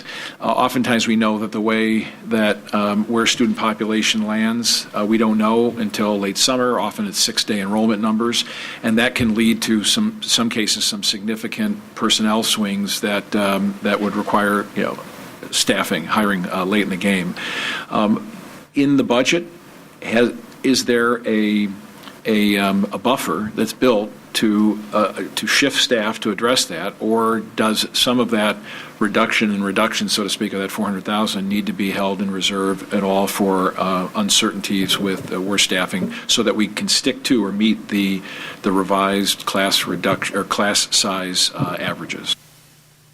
In general, here the process works like this. Dr. Krizik and Ms. Sullivan will meet with the principals, and they will give us their projections based on what they're going to need, based on information that we're going through in terms of staff.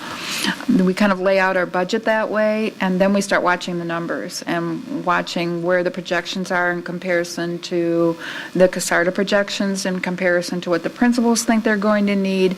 And so normally what I'll do is there'll be 3 to 4 positions to work with in terms of regular classroom teachers. If there's special ed, usually Meg will let us know there may be 2, there may be 1, and we add that on. But in terms of classroom teachers and class size, I normally have 3 to 4 in there. Now sometimes there'll be more than one area there's on cusp, and I'll be going, okay, I think I need 5 or 6. Or Dr. Krizik will say to me, you better put more than that in there. And that's how we just basically do it. So we usually budget $60,000 to $70,000 for a first-year teacher or, first, second, third-year teacher coming in, and includes benefits for the most part. And so, we're usually around $300,000 that I have place held in various different schools where I think that there might be an issue. Mr. Collins. Sorry. I have a couple of questions under the heading of revised new expenditure recommendations. Questions about reading support services and then about the gifted and advanced placement program. Can you remind me, and please direct me to the correct measure here, either the percentage of our kids leaving middle school that read either below grade level or in the bottom 50% of the nation for their grade level and are headed to the cohort or flagged for the cohort program, and the impact on that percentage that 2 additional full-time equivalent reading specialists at the middle school would have. I think that look means I'm supposed to answer it. Okay. The most recent data that was just completed on our 8th graders, we still, I believe it was 32% of the students coming out of 8th grade were qualifying for the initial, at least, data were qualifying for the academic literacy program at York. And there was no one particular middle school that was making up a greater percentage than the others. So do you feel that adding full-time equivalent reading specialists will reduce that percentage of our children that are? Well, obviously that's the hope. We have no reading specialists at any of our middle schools. That is one area that I feel strongly is pretty significantly lacking. Even in the reading strategies courses, we've done a lot of training with our English teachers to provide that, but there is no reading specialist in that building who have training in teaching students to read, and specifically adolescents who've struggled to read, that could be that support or even be the person who teaches some of those courses. So that is one area when we look at whether it's our benchmark districts or other districts in our immediate community, that is one resource that we do not have in our middle schools that I feel is sorely lacking. Okay. And kind of where I'm going with this is, I think it should be one of our goals to not have a need anymore for the cohort program and take care of that in the middle schools. So a question that you can answer for me on Monday, it seems like adding reading specialists in the middle schools helps us get there in a hurry. Is 2 enough, is my question. And you can answer that on Monday. You don't need to answer it now. My second question is about the gifted and advanced placement program. Say an increase in 3.5 full-time equivalent reach teachers at the elementary school. Tell me what impact that would have on what I'll call effective class sizes, which we're looking at increasing the number of kids in a class. But it seems like we're also, if we add reach teachers, we can pull kids out of class and effectively reduce the size of those elementary classes. Can you tell me, you can answer this on Monday if you want, but what is the effective reduction in the number of kids in a class with these additional reach teachers? Without knowing the exact configuration of the kinds of learners in a particular class, I think that might be difficult, though I can go back and see what we can come up for Monday. But you hit it exactly with the flexible grouping, the ability to have a reach teacher who can pull a small group on a consistent daily basis. Right now, because we don't have full-time reach teachers in our buildings, we aren't able to do that consistently. And if that teacher can pull off, that group, that effectively reduces the rest of the group that needs to be put into their groupings. So it will lower the number of kids that are left in the group. on a consistent basis. Right now, we can't do that consistently. And we talk about other districts that have larger class sizes than we do, but yet outperform us. Would you say this is one of the things that they do? I don't know if I can speak for each one of the, if we're talking about our benchmark districts, speak for each one of them, but this is a strategy that many districts have used. Even districts that we wouldn't consider our benchmark districts, is we're looking at what people are doing with professional learning communities and really looking at trying to meet the needs of all learners, not just struggling students, not just advanced students, but all learners. When you are able to do that flexible grouping where kids can move, you're reducing the size for every student. So it helps students of all learners, middle, our struggling kids, our kids who are more advanced, really gives more opportunity for small group instruction, which when teachers have that ability, you can really see some great gains. That's exactly what I'm looking for. Thank you very much. Mr. Kralquist. Another area, if we could discuss at the workshop, would be there was a set of recommendations that came back around some follow-up work on interscholastic sports, and there were two schemes that were outlined in the report and two numbers that were presented. Ms. Masterton, it doesn't surprise me that you highlighted the larger number, but my point is, if this shouldn't be about just picking the approach that the committee recommended based upon which number was going to generate the greatest revenues, because either could generate the same revenues. I think what I'd be interested in discussion is, first of all, what's the most reasonable, approach, the most meaningful approach in terms of either fairness or equity, and also ease of implementation, right? I think the idea of tiering makes a lot of sense in terms of matching costs with fees, but at the same time, if that's going to create complexity and undue burden at the high school or in the management of that, I think we need to have that discussion, and I appreciate some thoughts on that. And then right along with that, there were some questions that I had shared in advance around with the tiering as the approach.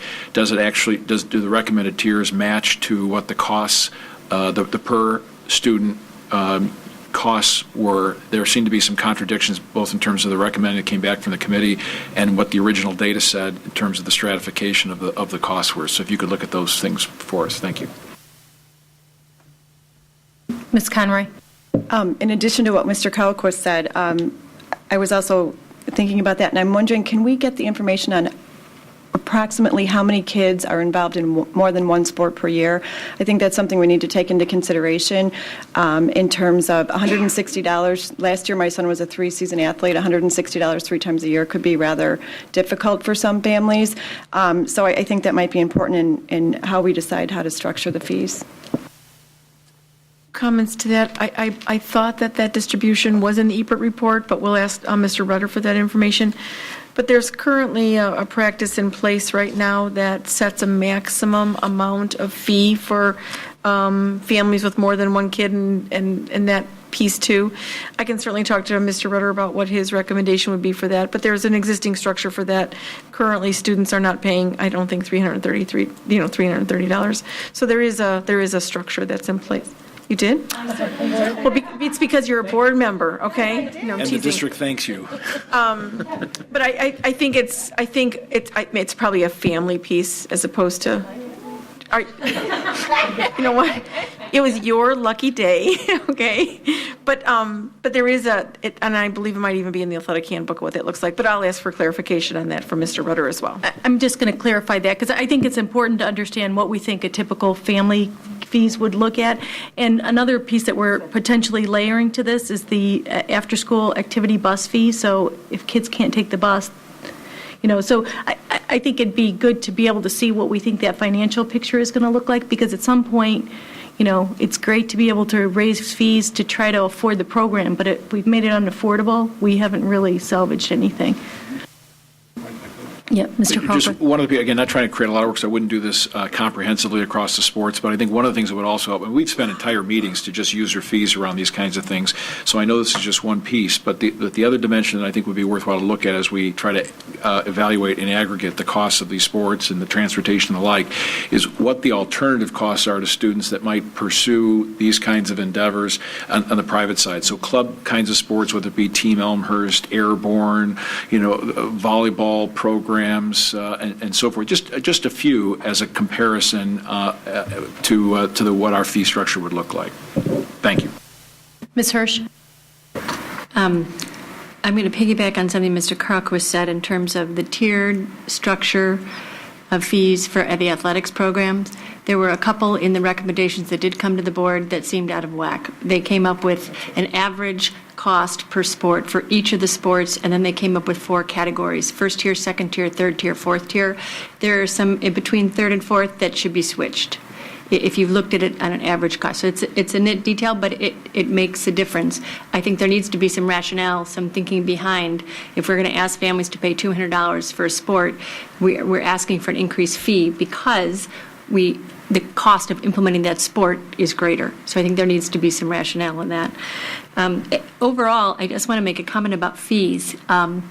We're talking about fees in many, many, many different areas, and we shouldn't think of fees as revenue, but we're adding fees on many different levels. And I think we just need to be very careful and cognizant of the fact that it's not revenue that we're generating, it's money that we're taking out of our parents' pockets and trying to fund the programs.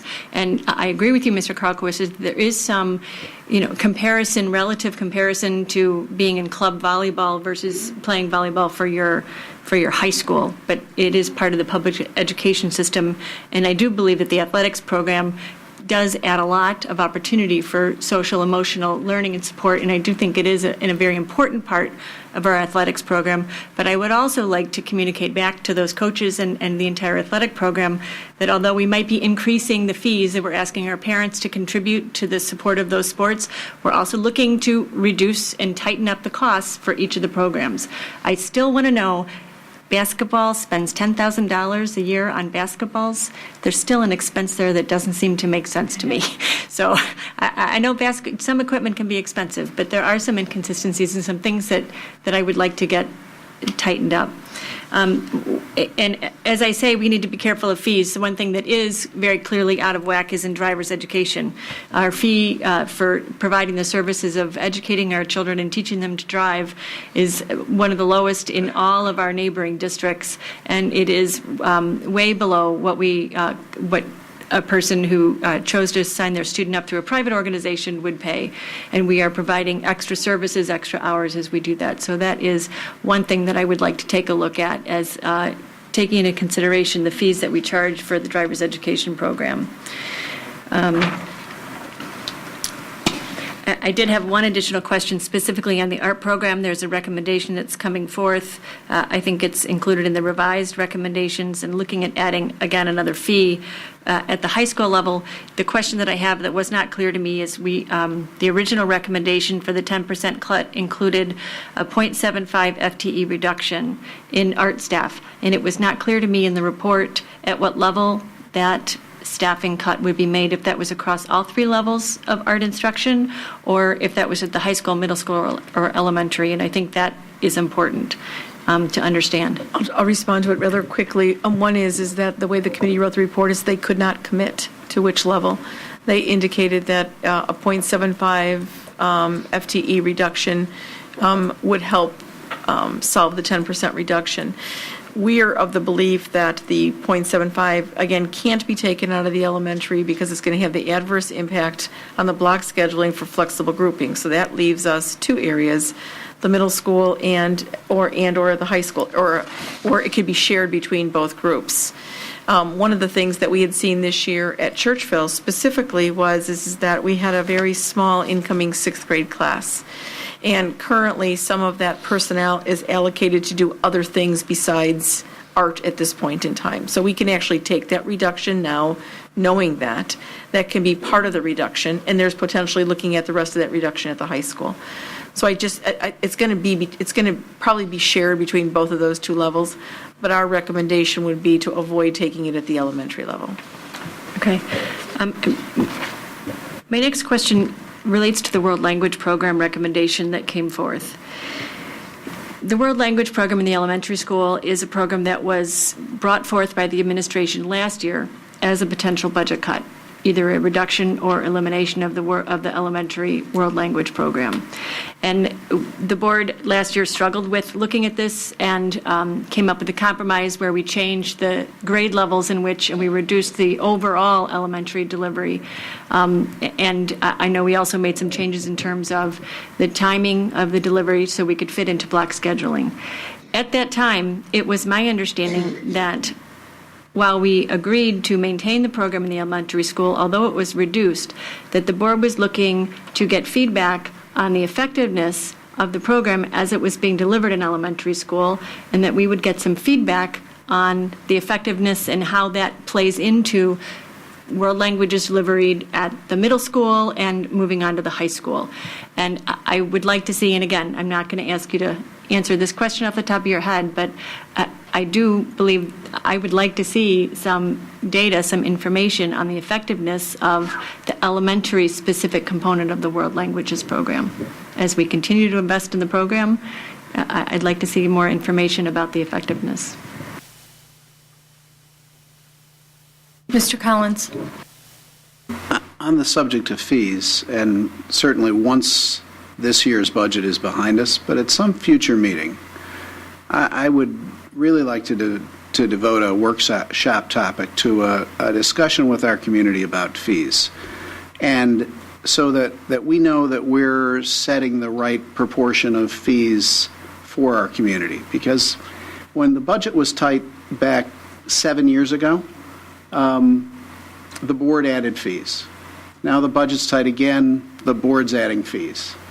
And I just think that as we add fees one by one, we should take a look at our fees overall. And as a community, have a discussion of, is this the right proportion of fees that we're paying? And how our fees are distributed between academic subjects and extracurriculars. And I think as a community, we need to have that overall discussion and make sure that it's right for Elmhurst. And then in a more broad picture, decide, what the next course of action is. Because this is something that just keeps growing through the decades. And our answer might be, it's just fine for us. Or it might be, we need to pursue a different path. Mrs. Davey. It would be helpful for our meeting on Monday night to if you could give us a snapshot of the amount of staff reductions that the revised reduction summary includes, as well as the additions. Just so we know what we're talking about with human capital. That would be helpful. And I know it's in all the reports, but it would be helpful to just see it. And kind of going in companion with the fee discussion, what fees are we really talking about? I mean, we're pulling them from here, we're pulling them from there. Could we put them all on one piece of paper so we could see what the impact looks like in total? I think that would be very helpful as we're working our way through some of these final decisions. And then the last thing that you touched upon it earlier, the reduction in administrative services is over $500,000, and the implications of that I think are significant, and I would like some more narrative about the impact of those eliminations and what we would be losing and what we would be putting at risk with some of those. I'm not asking for a ton more work, and I know there's some of that in the report, but I think that is worth us, kind of having a further discussion about, because I think it's probably very important to look at that, drill down pretty deep into that one, some of those. I have, I guess, one comment that partners off of a much earlier conversation that Mr. Collins was speaking to. Improving literacy, I think, is something we've identified that needs to start all the way at the lowest levels, and that affects every area of the student success. We saw when we implemented the science curriculum that we had science curriculum previously in our middle schools that was at a 4th and 5th grade level, and switching it up to the appropriate grade level was going to affect our abilities to be of our students to be successful in the middle school. So I guess just going a step further from what Mr. Collins asked, my question is, you've got to address the problem that's already at the middle school, but is there something we need to be doing earlier on where you don't want the kids getting to high school? They shouldn't be getting to the middle school. I mean, really building those literacy skills, it's their success from, I would say, 2nd grade on, or even 1st grade when they're really starting to develop them. So just, if this is about budget constraints here, I mean, if you really thought that we were going to attack it, is this the place that you'd put the money? Well, obviously this is the place you'd put the money first, but where would be the next place that you would put it to really head this problem upstream and solve it at the earliest level so the kids move all the way through the system with the highest level of success? The other question or comment I would have is on the special education funding. I guess my question is, have we had any communication with the families that were impacted so they understand that this is something that's being discussed? Because, and here's my point, at the end of the day, we are providing greater services than are required by law. These students are being served in general in other schools. So if you got to a point where the level of service that they're getting isn't going to be enough to meet their needs, our costs could go up if more and more kids, if we're feeding more kids back in through our school systems because they have to get more level of support than we're able to provide as an outside. So just, has there been any thought into that, and has there been communication that this shouldn't be a surprise, that this is one of, as all of our community members are having the opportunity to come and address the board, just to make sure that the families impacted by this also understand that this is something that they should be aware is being discussed. Are you talking about students who may be returning to districts? As far as increasing the cost, yes, that would be. Okay, with regard to private parochial, we have not communicated that as of yet because we don't know if indeed that's going to be a cut that we're going to be looking at. On an annual basis, Meg is supposed to hold a timely and meaningful communication meeting, at which point in time is a discussion and sharing about what services are available. If we know that this is a reduction that's going to happen going forward, it would be something to hold a preliminary meeting, I believe, in the spring to be proactive, so that if there needed to be any revisions to their service plans, because right, I can address that. What typically happens is in September, we convene a timely and meaningful conversation with those private parochials, and we talk to them about the level at which we were funded for IDEA for that year, and then the proportionate share that we don't determine, but is determined by the federal government, what their share of our IDEA funds is. And in the past, the district has added to that to be able to provide the services that were decided a couple years ago. So we do OT, we do speech, but we are providing significantly more than the IDEA dollars are funding. So what we would need to do is tell them, if that was what we decided, was that we were only going to fund at the level that the federal government does, that would significantly impact what we were able to provide to them. So like Lynn is saying, we would do that in the spring because that's not something we've ever had to encounter. But then again, in the fall, after we got our allocation, we would meet with them again. Ms. Hirsch? I have a couple more questions. And actually, probably most importantly, Dr. Krizik, I have a request for two kind of documents, if you will. One, the long final combined rankings with the incremental costs programmatically for each of the 28 programs that cost at level 1 and then at level 2 and level 3. These numbers have changed because we've made some underlying, for instance, in curriculum and instruction, Dr. Sullivan went through and very thoroughly was able to come up with $111,000 of reductions that it's my understanding those reductions are going to be made. Those could be considered taken off of the expenses in delivering the curriculum services that are provided in level 1. There are 4 or 5 of those reductions that we've been able to uncover, whether it's through technology restructuring and those things. And this document has been helpful in understanding our priorities and understanding where the cut lines are in terms of what kind of reductions we need to make, but the numbers have changed. And so while the PowerPoint presentation that you delivered this evening gave board members individual updates on individual programs, the overall picture is still, it would be most effective if we could spend a little time in updating this and see where our new cut line is. Because we've been able to recover a significant number of dollars that would be, in my view, integrated into the level 1 cuts. Having the lines and being able to see this clearly and seeing what program additions we want to add as well, the program addition dollar amounts have changed.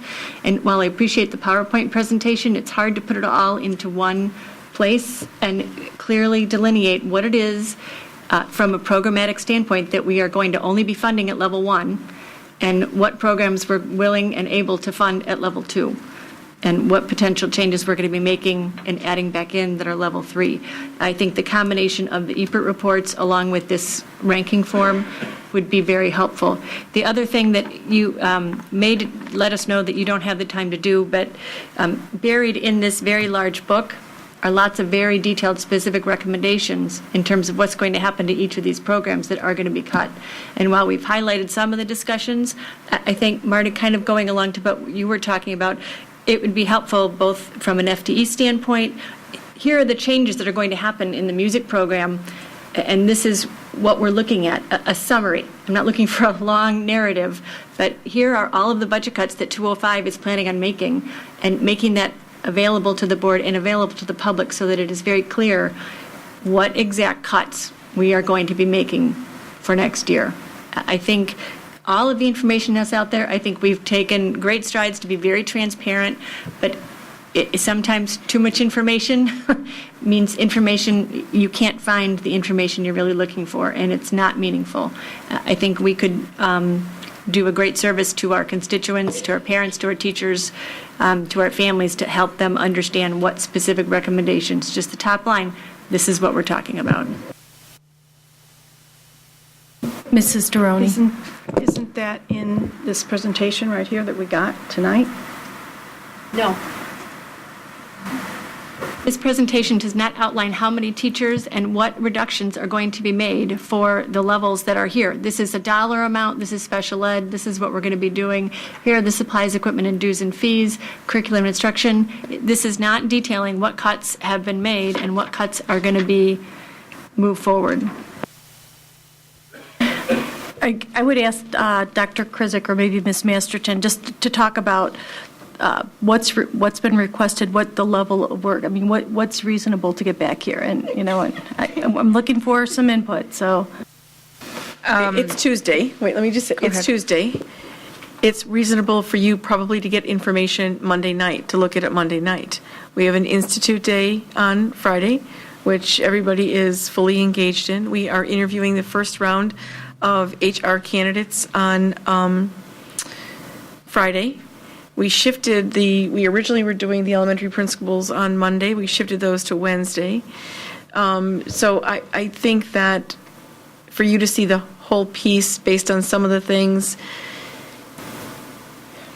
based on, I don't even know Miss Masterton's schedule, whether she's in the office or not even in the office. I think we will do our very, very, very, very best to get as much as you possibly can see on Monday. So you won't have the time to deliberate on it over the weekend. We may not even have time to post it before the board meeting. I will say, going back to the sheet you're talking about, Ms. Hirsch, that would be really creating another sheet, because what that sheet really reflected was at the 10% reduction, and so you can't manipulate that because that was kind of pure. I think in the PowerPoint presentation earlier this evening, what Ms. Masterton tried to lay out in the reductions is she tried to give you what those new levels were. She listed those new levels, and that was, I don't know how many slides. Keep going forward, David. 11. Right there, that was the revised reduction summary. What you didn't see off to the side was what that total amount was as it's structured on this. So there's certainly some things we already have in place that we cut and paste and put together. we probably have given each of you, I'll call the Reader's Digest version of what the reductions look like. So the structure to that document is, we have a structure to that document. We have not released that Reader's Digest version. We've not posted that. We can certainly play with that just a little bit more, and have that as another reference piece as well. I think as a cabinet, we just need to debrief tomorrow morning in terms of what each of us have accessible and available to us, and just in terms of time. Some of the cabinet members are committed to interviews tomorrow night, Thursday night, Saturday. So, as much as we, are not afraid of putting in incredible hours, we'll do the very best we can with generating the work to help you make the best decisions. If I might just try to clarify, is your concern that the information isn't out there in a clear enough way so that community members understand what the real implications are of this? I spent 2 hours this afternoon trying to match the PowerPoint slide and the specific recommendations back to the initial cuts that were made. And for each board member to spend 2 hours to try to do that, to see how these changes. There are some changes to level 1, there's some new additions, there are other reductions that we found that don't fit into this. It takes, I appreciate this takes time, but it also takes board members' time to make sure that I have a really good, solid understanding of not only from a dollar standpoint, how much are we cutting? Because we did agree upon a $3 million net reduction.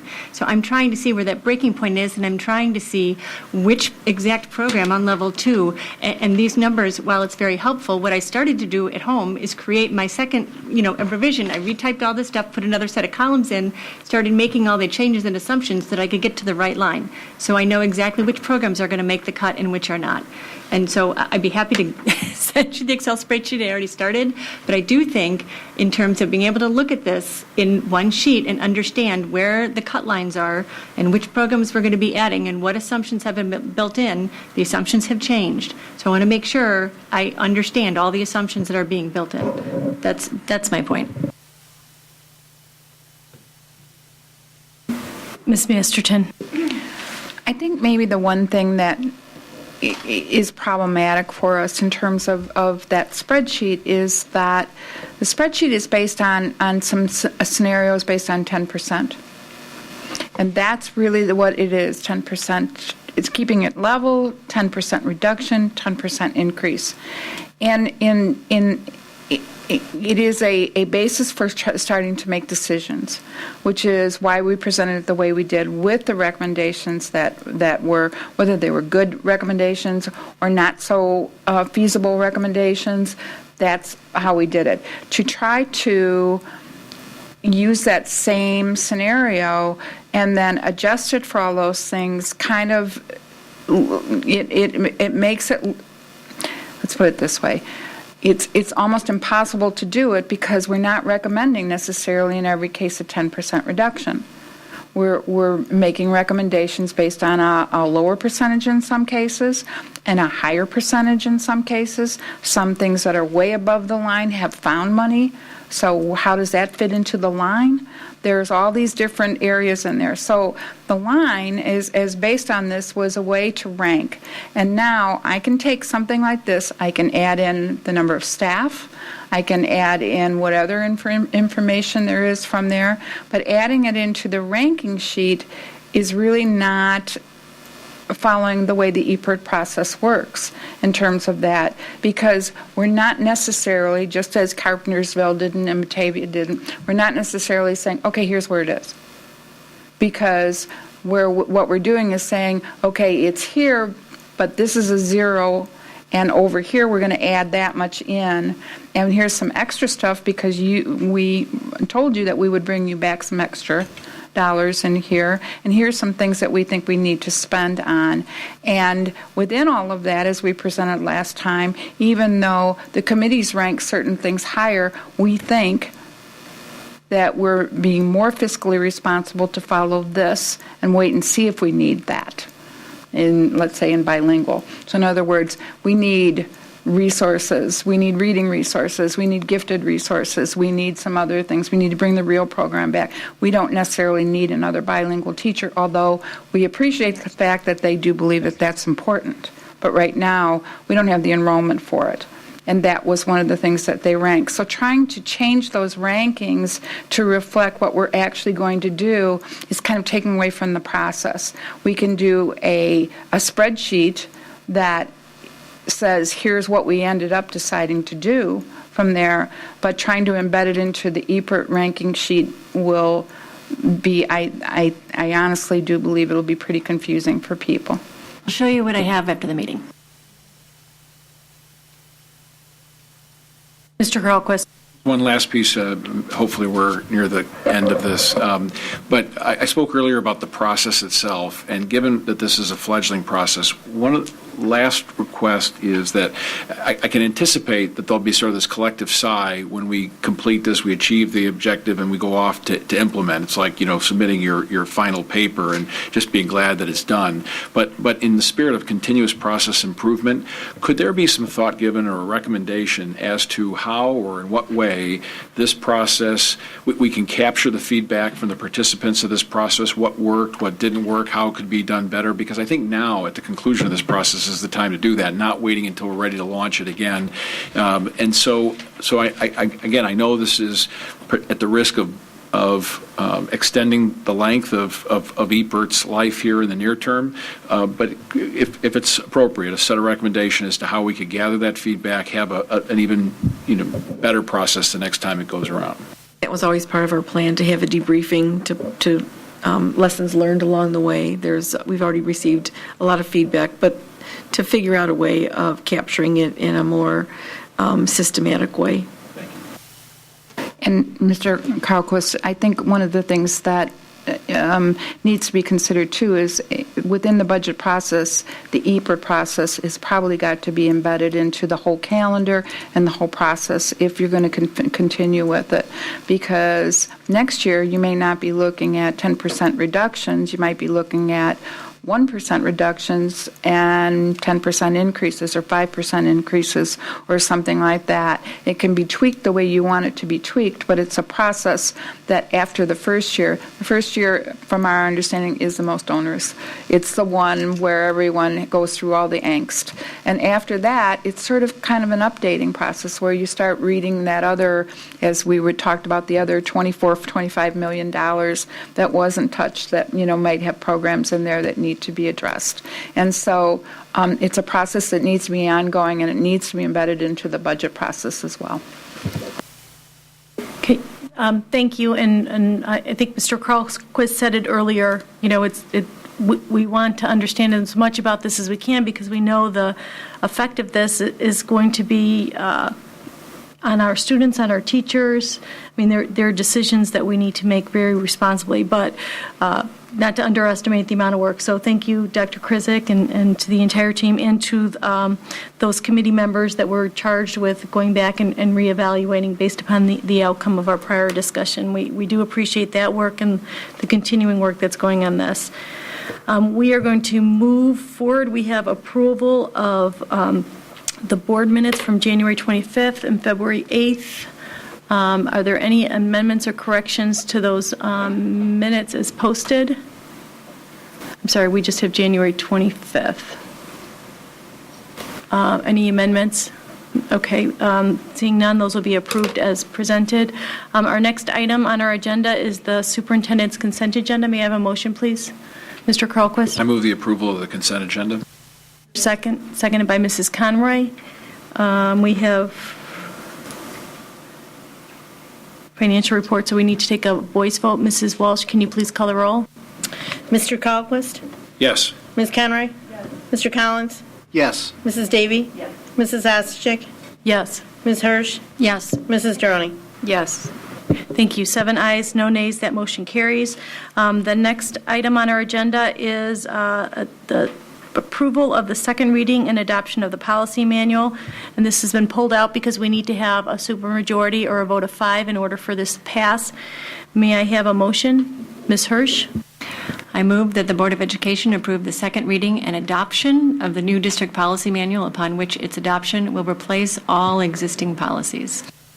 Okay, moved by Ms. Hirsch, seconded by Mr. Carlquist. Is there any board discussion on this item? Mrs. Deroni? I just want to say I'm going to be supporting this. I first want to thank the administration for all of the hours that they put in this with us. It was a very long and arduous process for the board. I can only imagine how arduous it was for the administration. We had a lot of discussion. We had some public involvement. We had a lot of heated discussion on the board. And we had a lot of discussion about process as well. There were several board members who wanted to adopt the state template, if you will, and make it District 205, and several other board members who ended up prolonging the process wanted to make sure that the policy manual was a real reflection of our community and our values in it. And I'm pleased to say that we did take our time with it.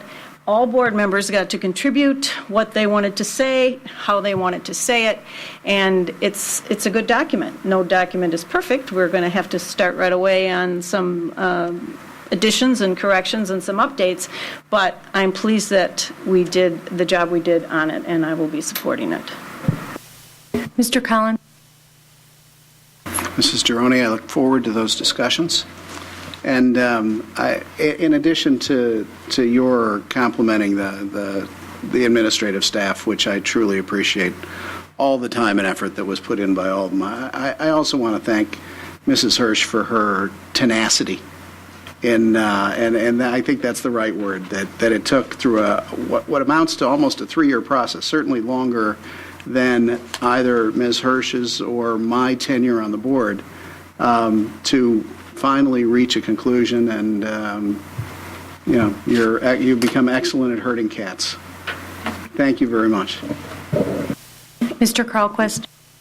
Yes, on a similar vein, Mrs. Ostick, it seems like just yesterday you and I and Dr. Krizik and Mr. Thrall launched this process, and I do think we as a board can feel proud of a document that is thoughtful, does reflect the interests and the questions and the focus of the entire board, and included a workshop process throughout that allowed for community input. Through that, where the heavy lifting starts next is what we had envisioned at the very start when we created this, was not only to have a superior and updated policy manual and to have some good structure to it in terms of numbering and organization, and be able to map that back to the IASB template so that revisions and all could be easily adopted, but it was to be able to get to a point where we could have administrative practices, a guide around how these policies come to life and are put into practice within the district, because that's what guides employees of the district. That's what gives, I think, members of the community the added level of granularity of what it is they could expect in terms of, again, how we operate as a school district. So that will fall in the lap of the next administration, but there's still work to be done here. Again, thank you, Maria, for really helping push this through the last couple years. My time flies when you're having fun, right? Thanks. I'm just going to make a comment reiterating the comments of, I guess, my fellow board members. I don't recall anybody that was looking to put in the template, though I think everybody had something to say about all the parts.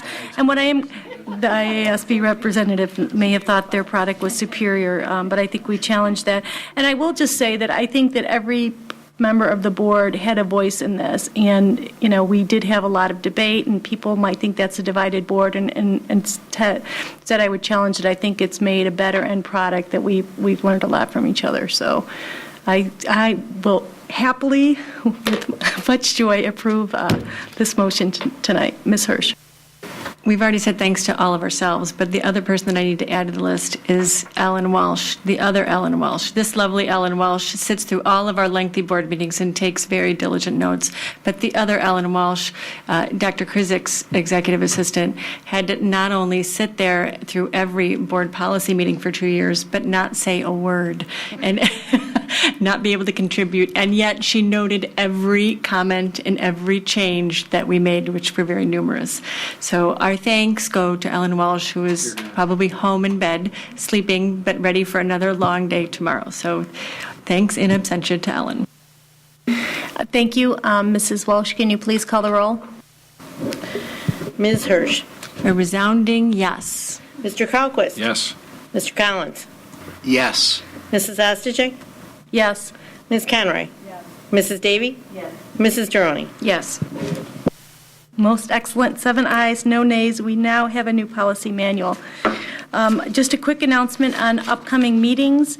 We have a meeting, as we've discussed at great length, February 28th, and that is a special board meeting that was called just for the purpose of allowing us additional time to evaluate the proposed reductions and other measures being taken to balance our fiscal budget for next year. Following that, Tuesday, March 8th, we have a Board of Education workshop meeting, and Tuesday, March 22nd, again, a regular Board of Education workshop meeting. Are there any board updates? Okay, seeing none, I will communicate that this board will be returning to closed session for continuing discussion on matters of employment of employee collective negotiations. There are no actions that will be coming out of closed session this evening, so we'll be adjourning following that. May I have a motion to go into closed session? Moved by... I move that we go into closed session for the purpose of employment of employee and collective negotiations. Thank you. Is there a second? Seconded by Mrs. Conroy. We need a voice vote. Mrs. Walsh, can you please call the roll? Mrs. Davy. Yes. Ms. Conroy. Mrs. Droney. Yes. Mr. Collins. Yes. Mr. Carlquist. Yes. Mrs. Ostojic. Yes. Ms. Hirsch. Yes. Thank you. 7 ayes, no nays. We will be returning to closed session.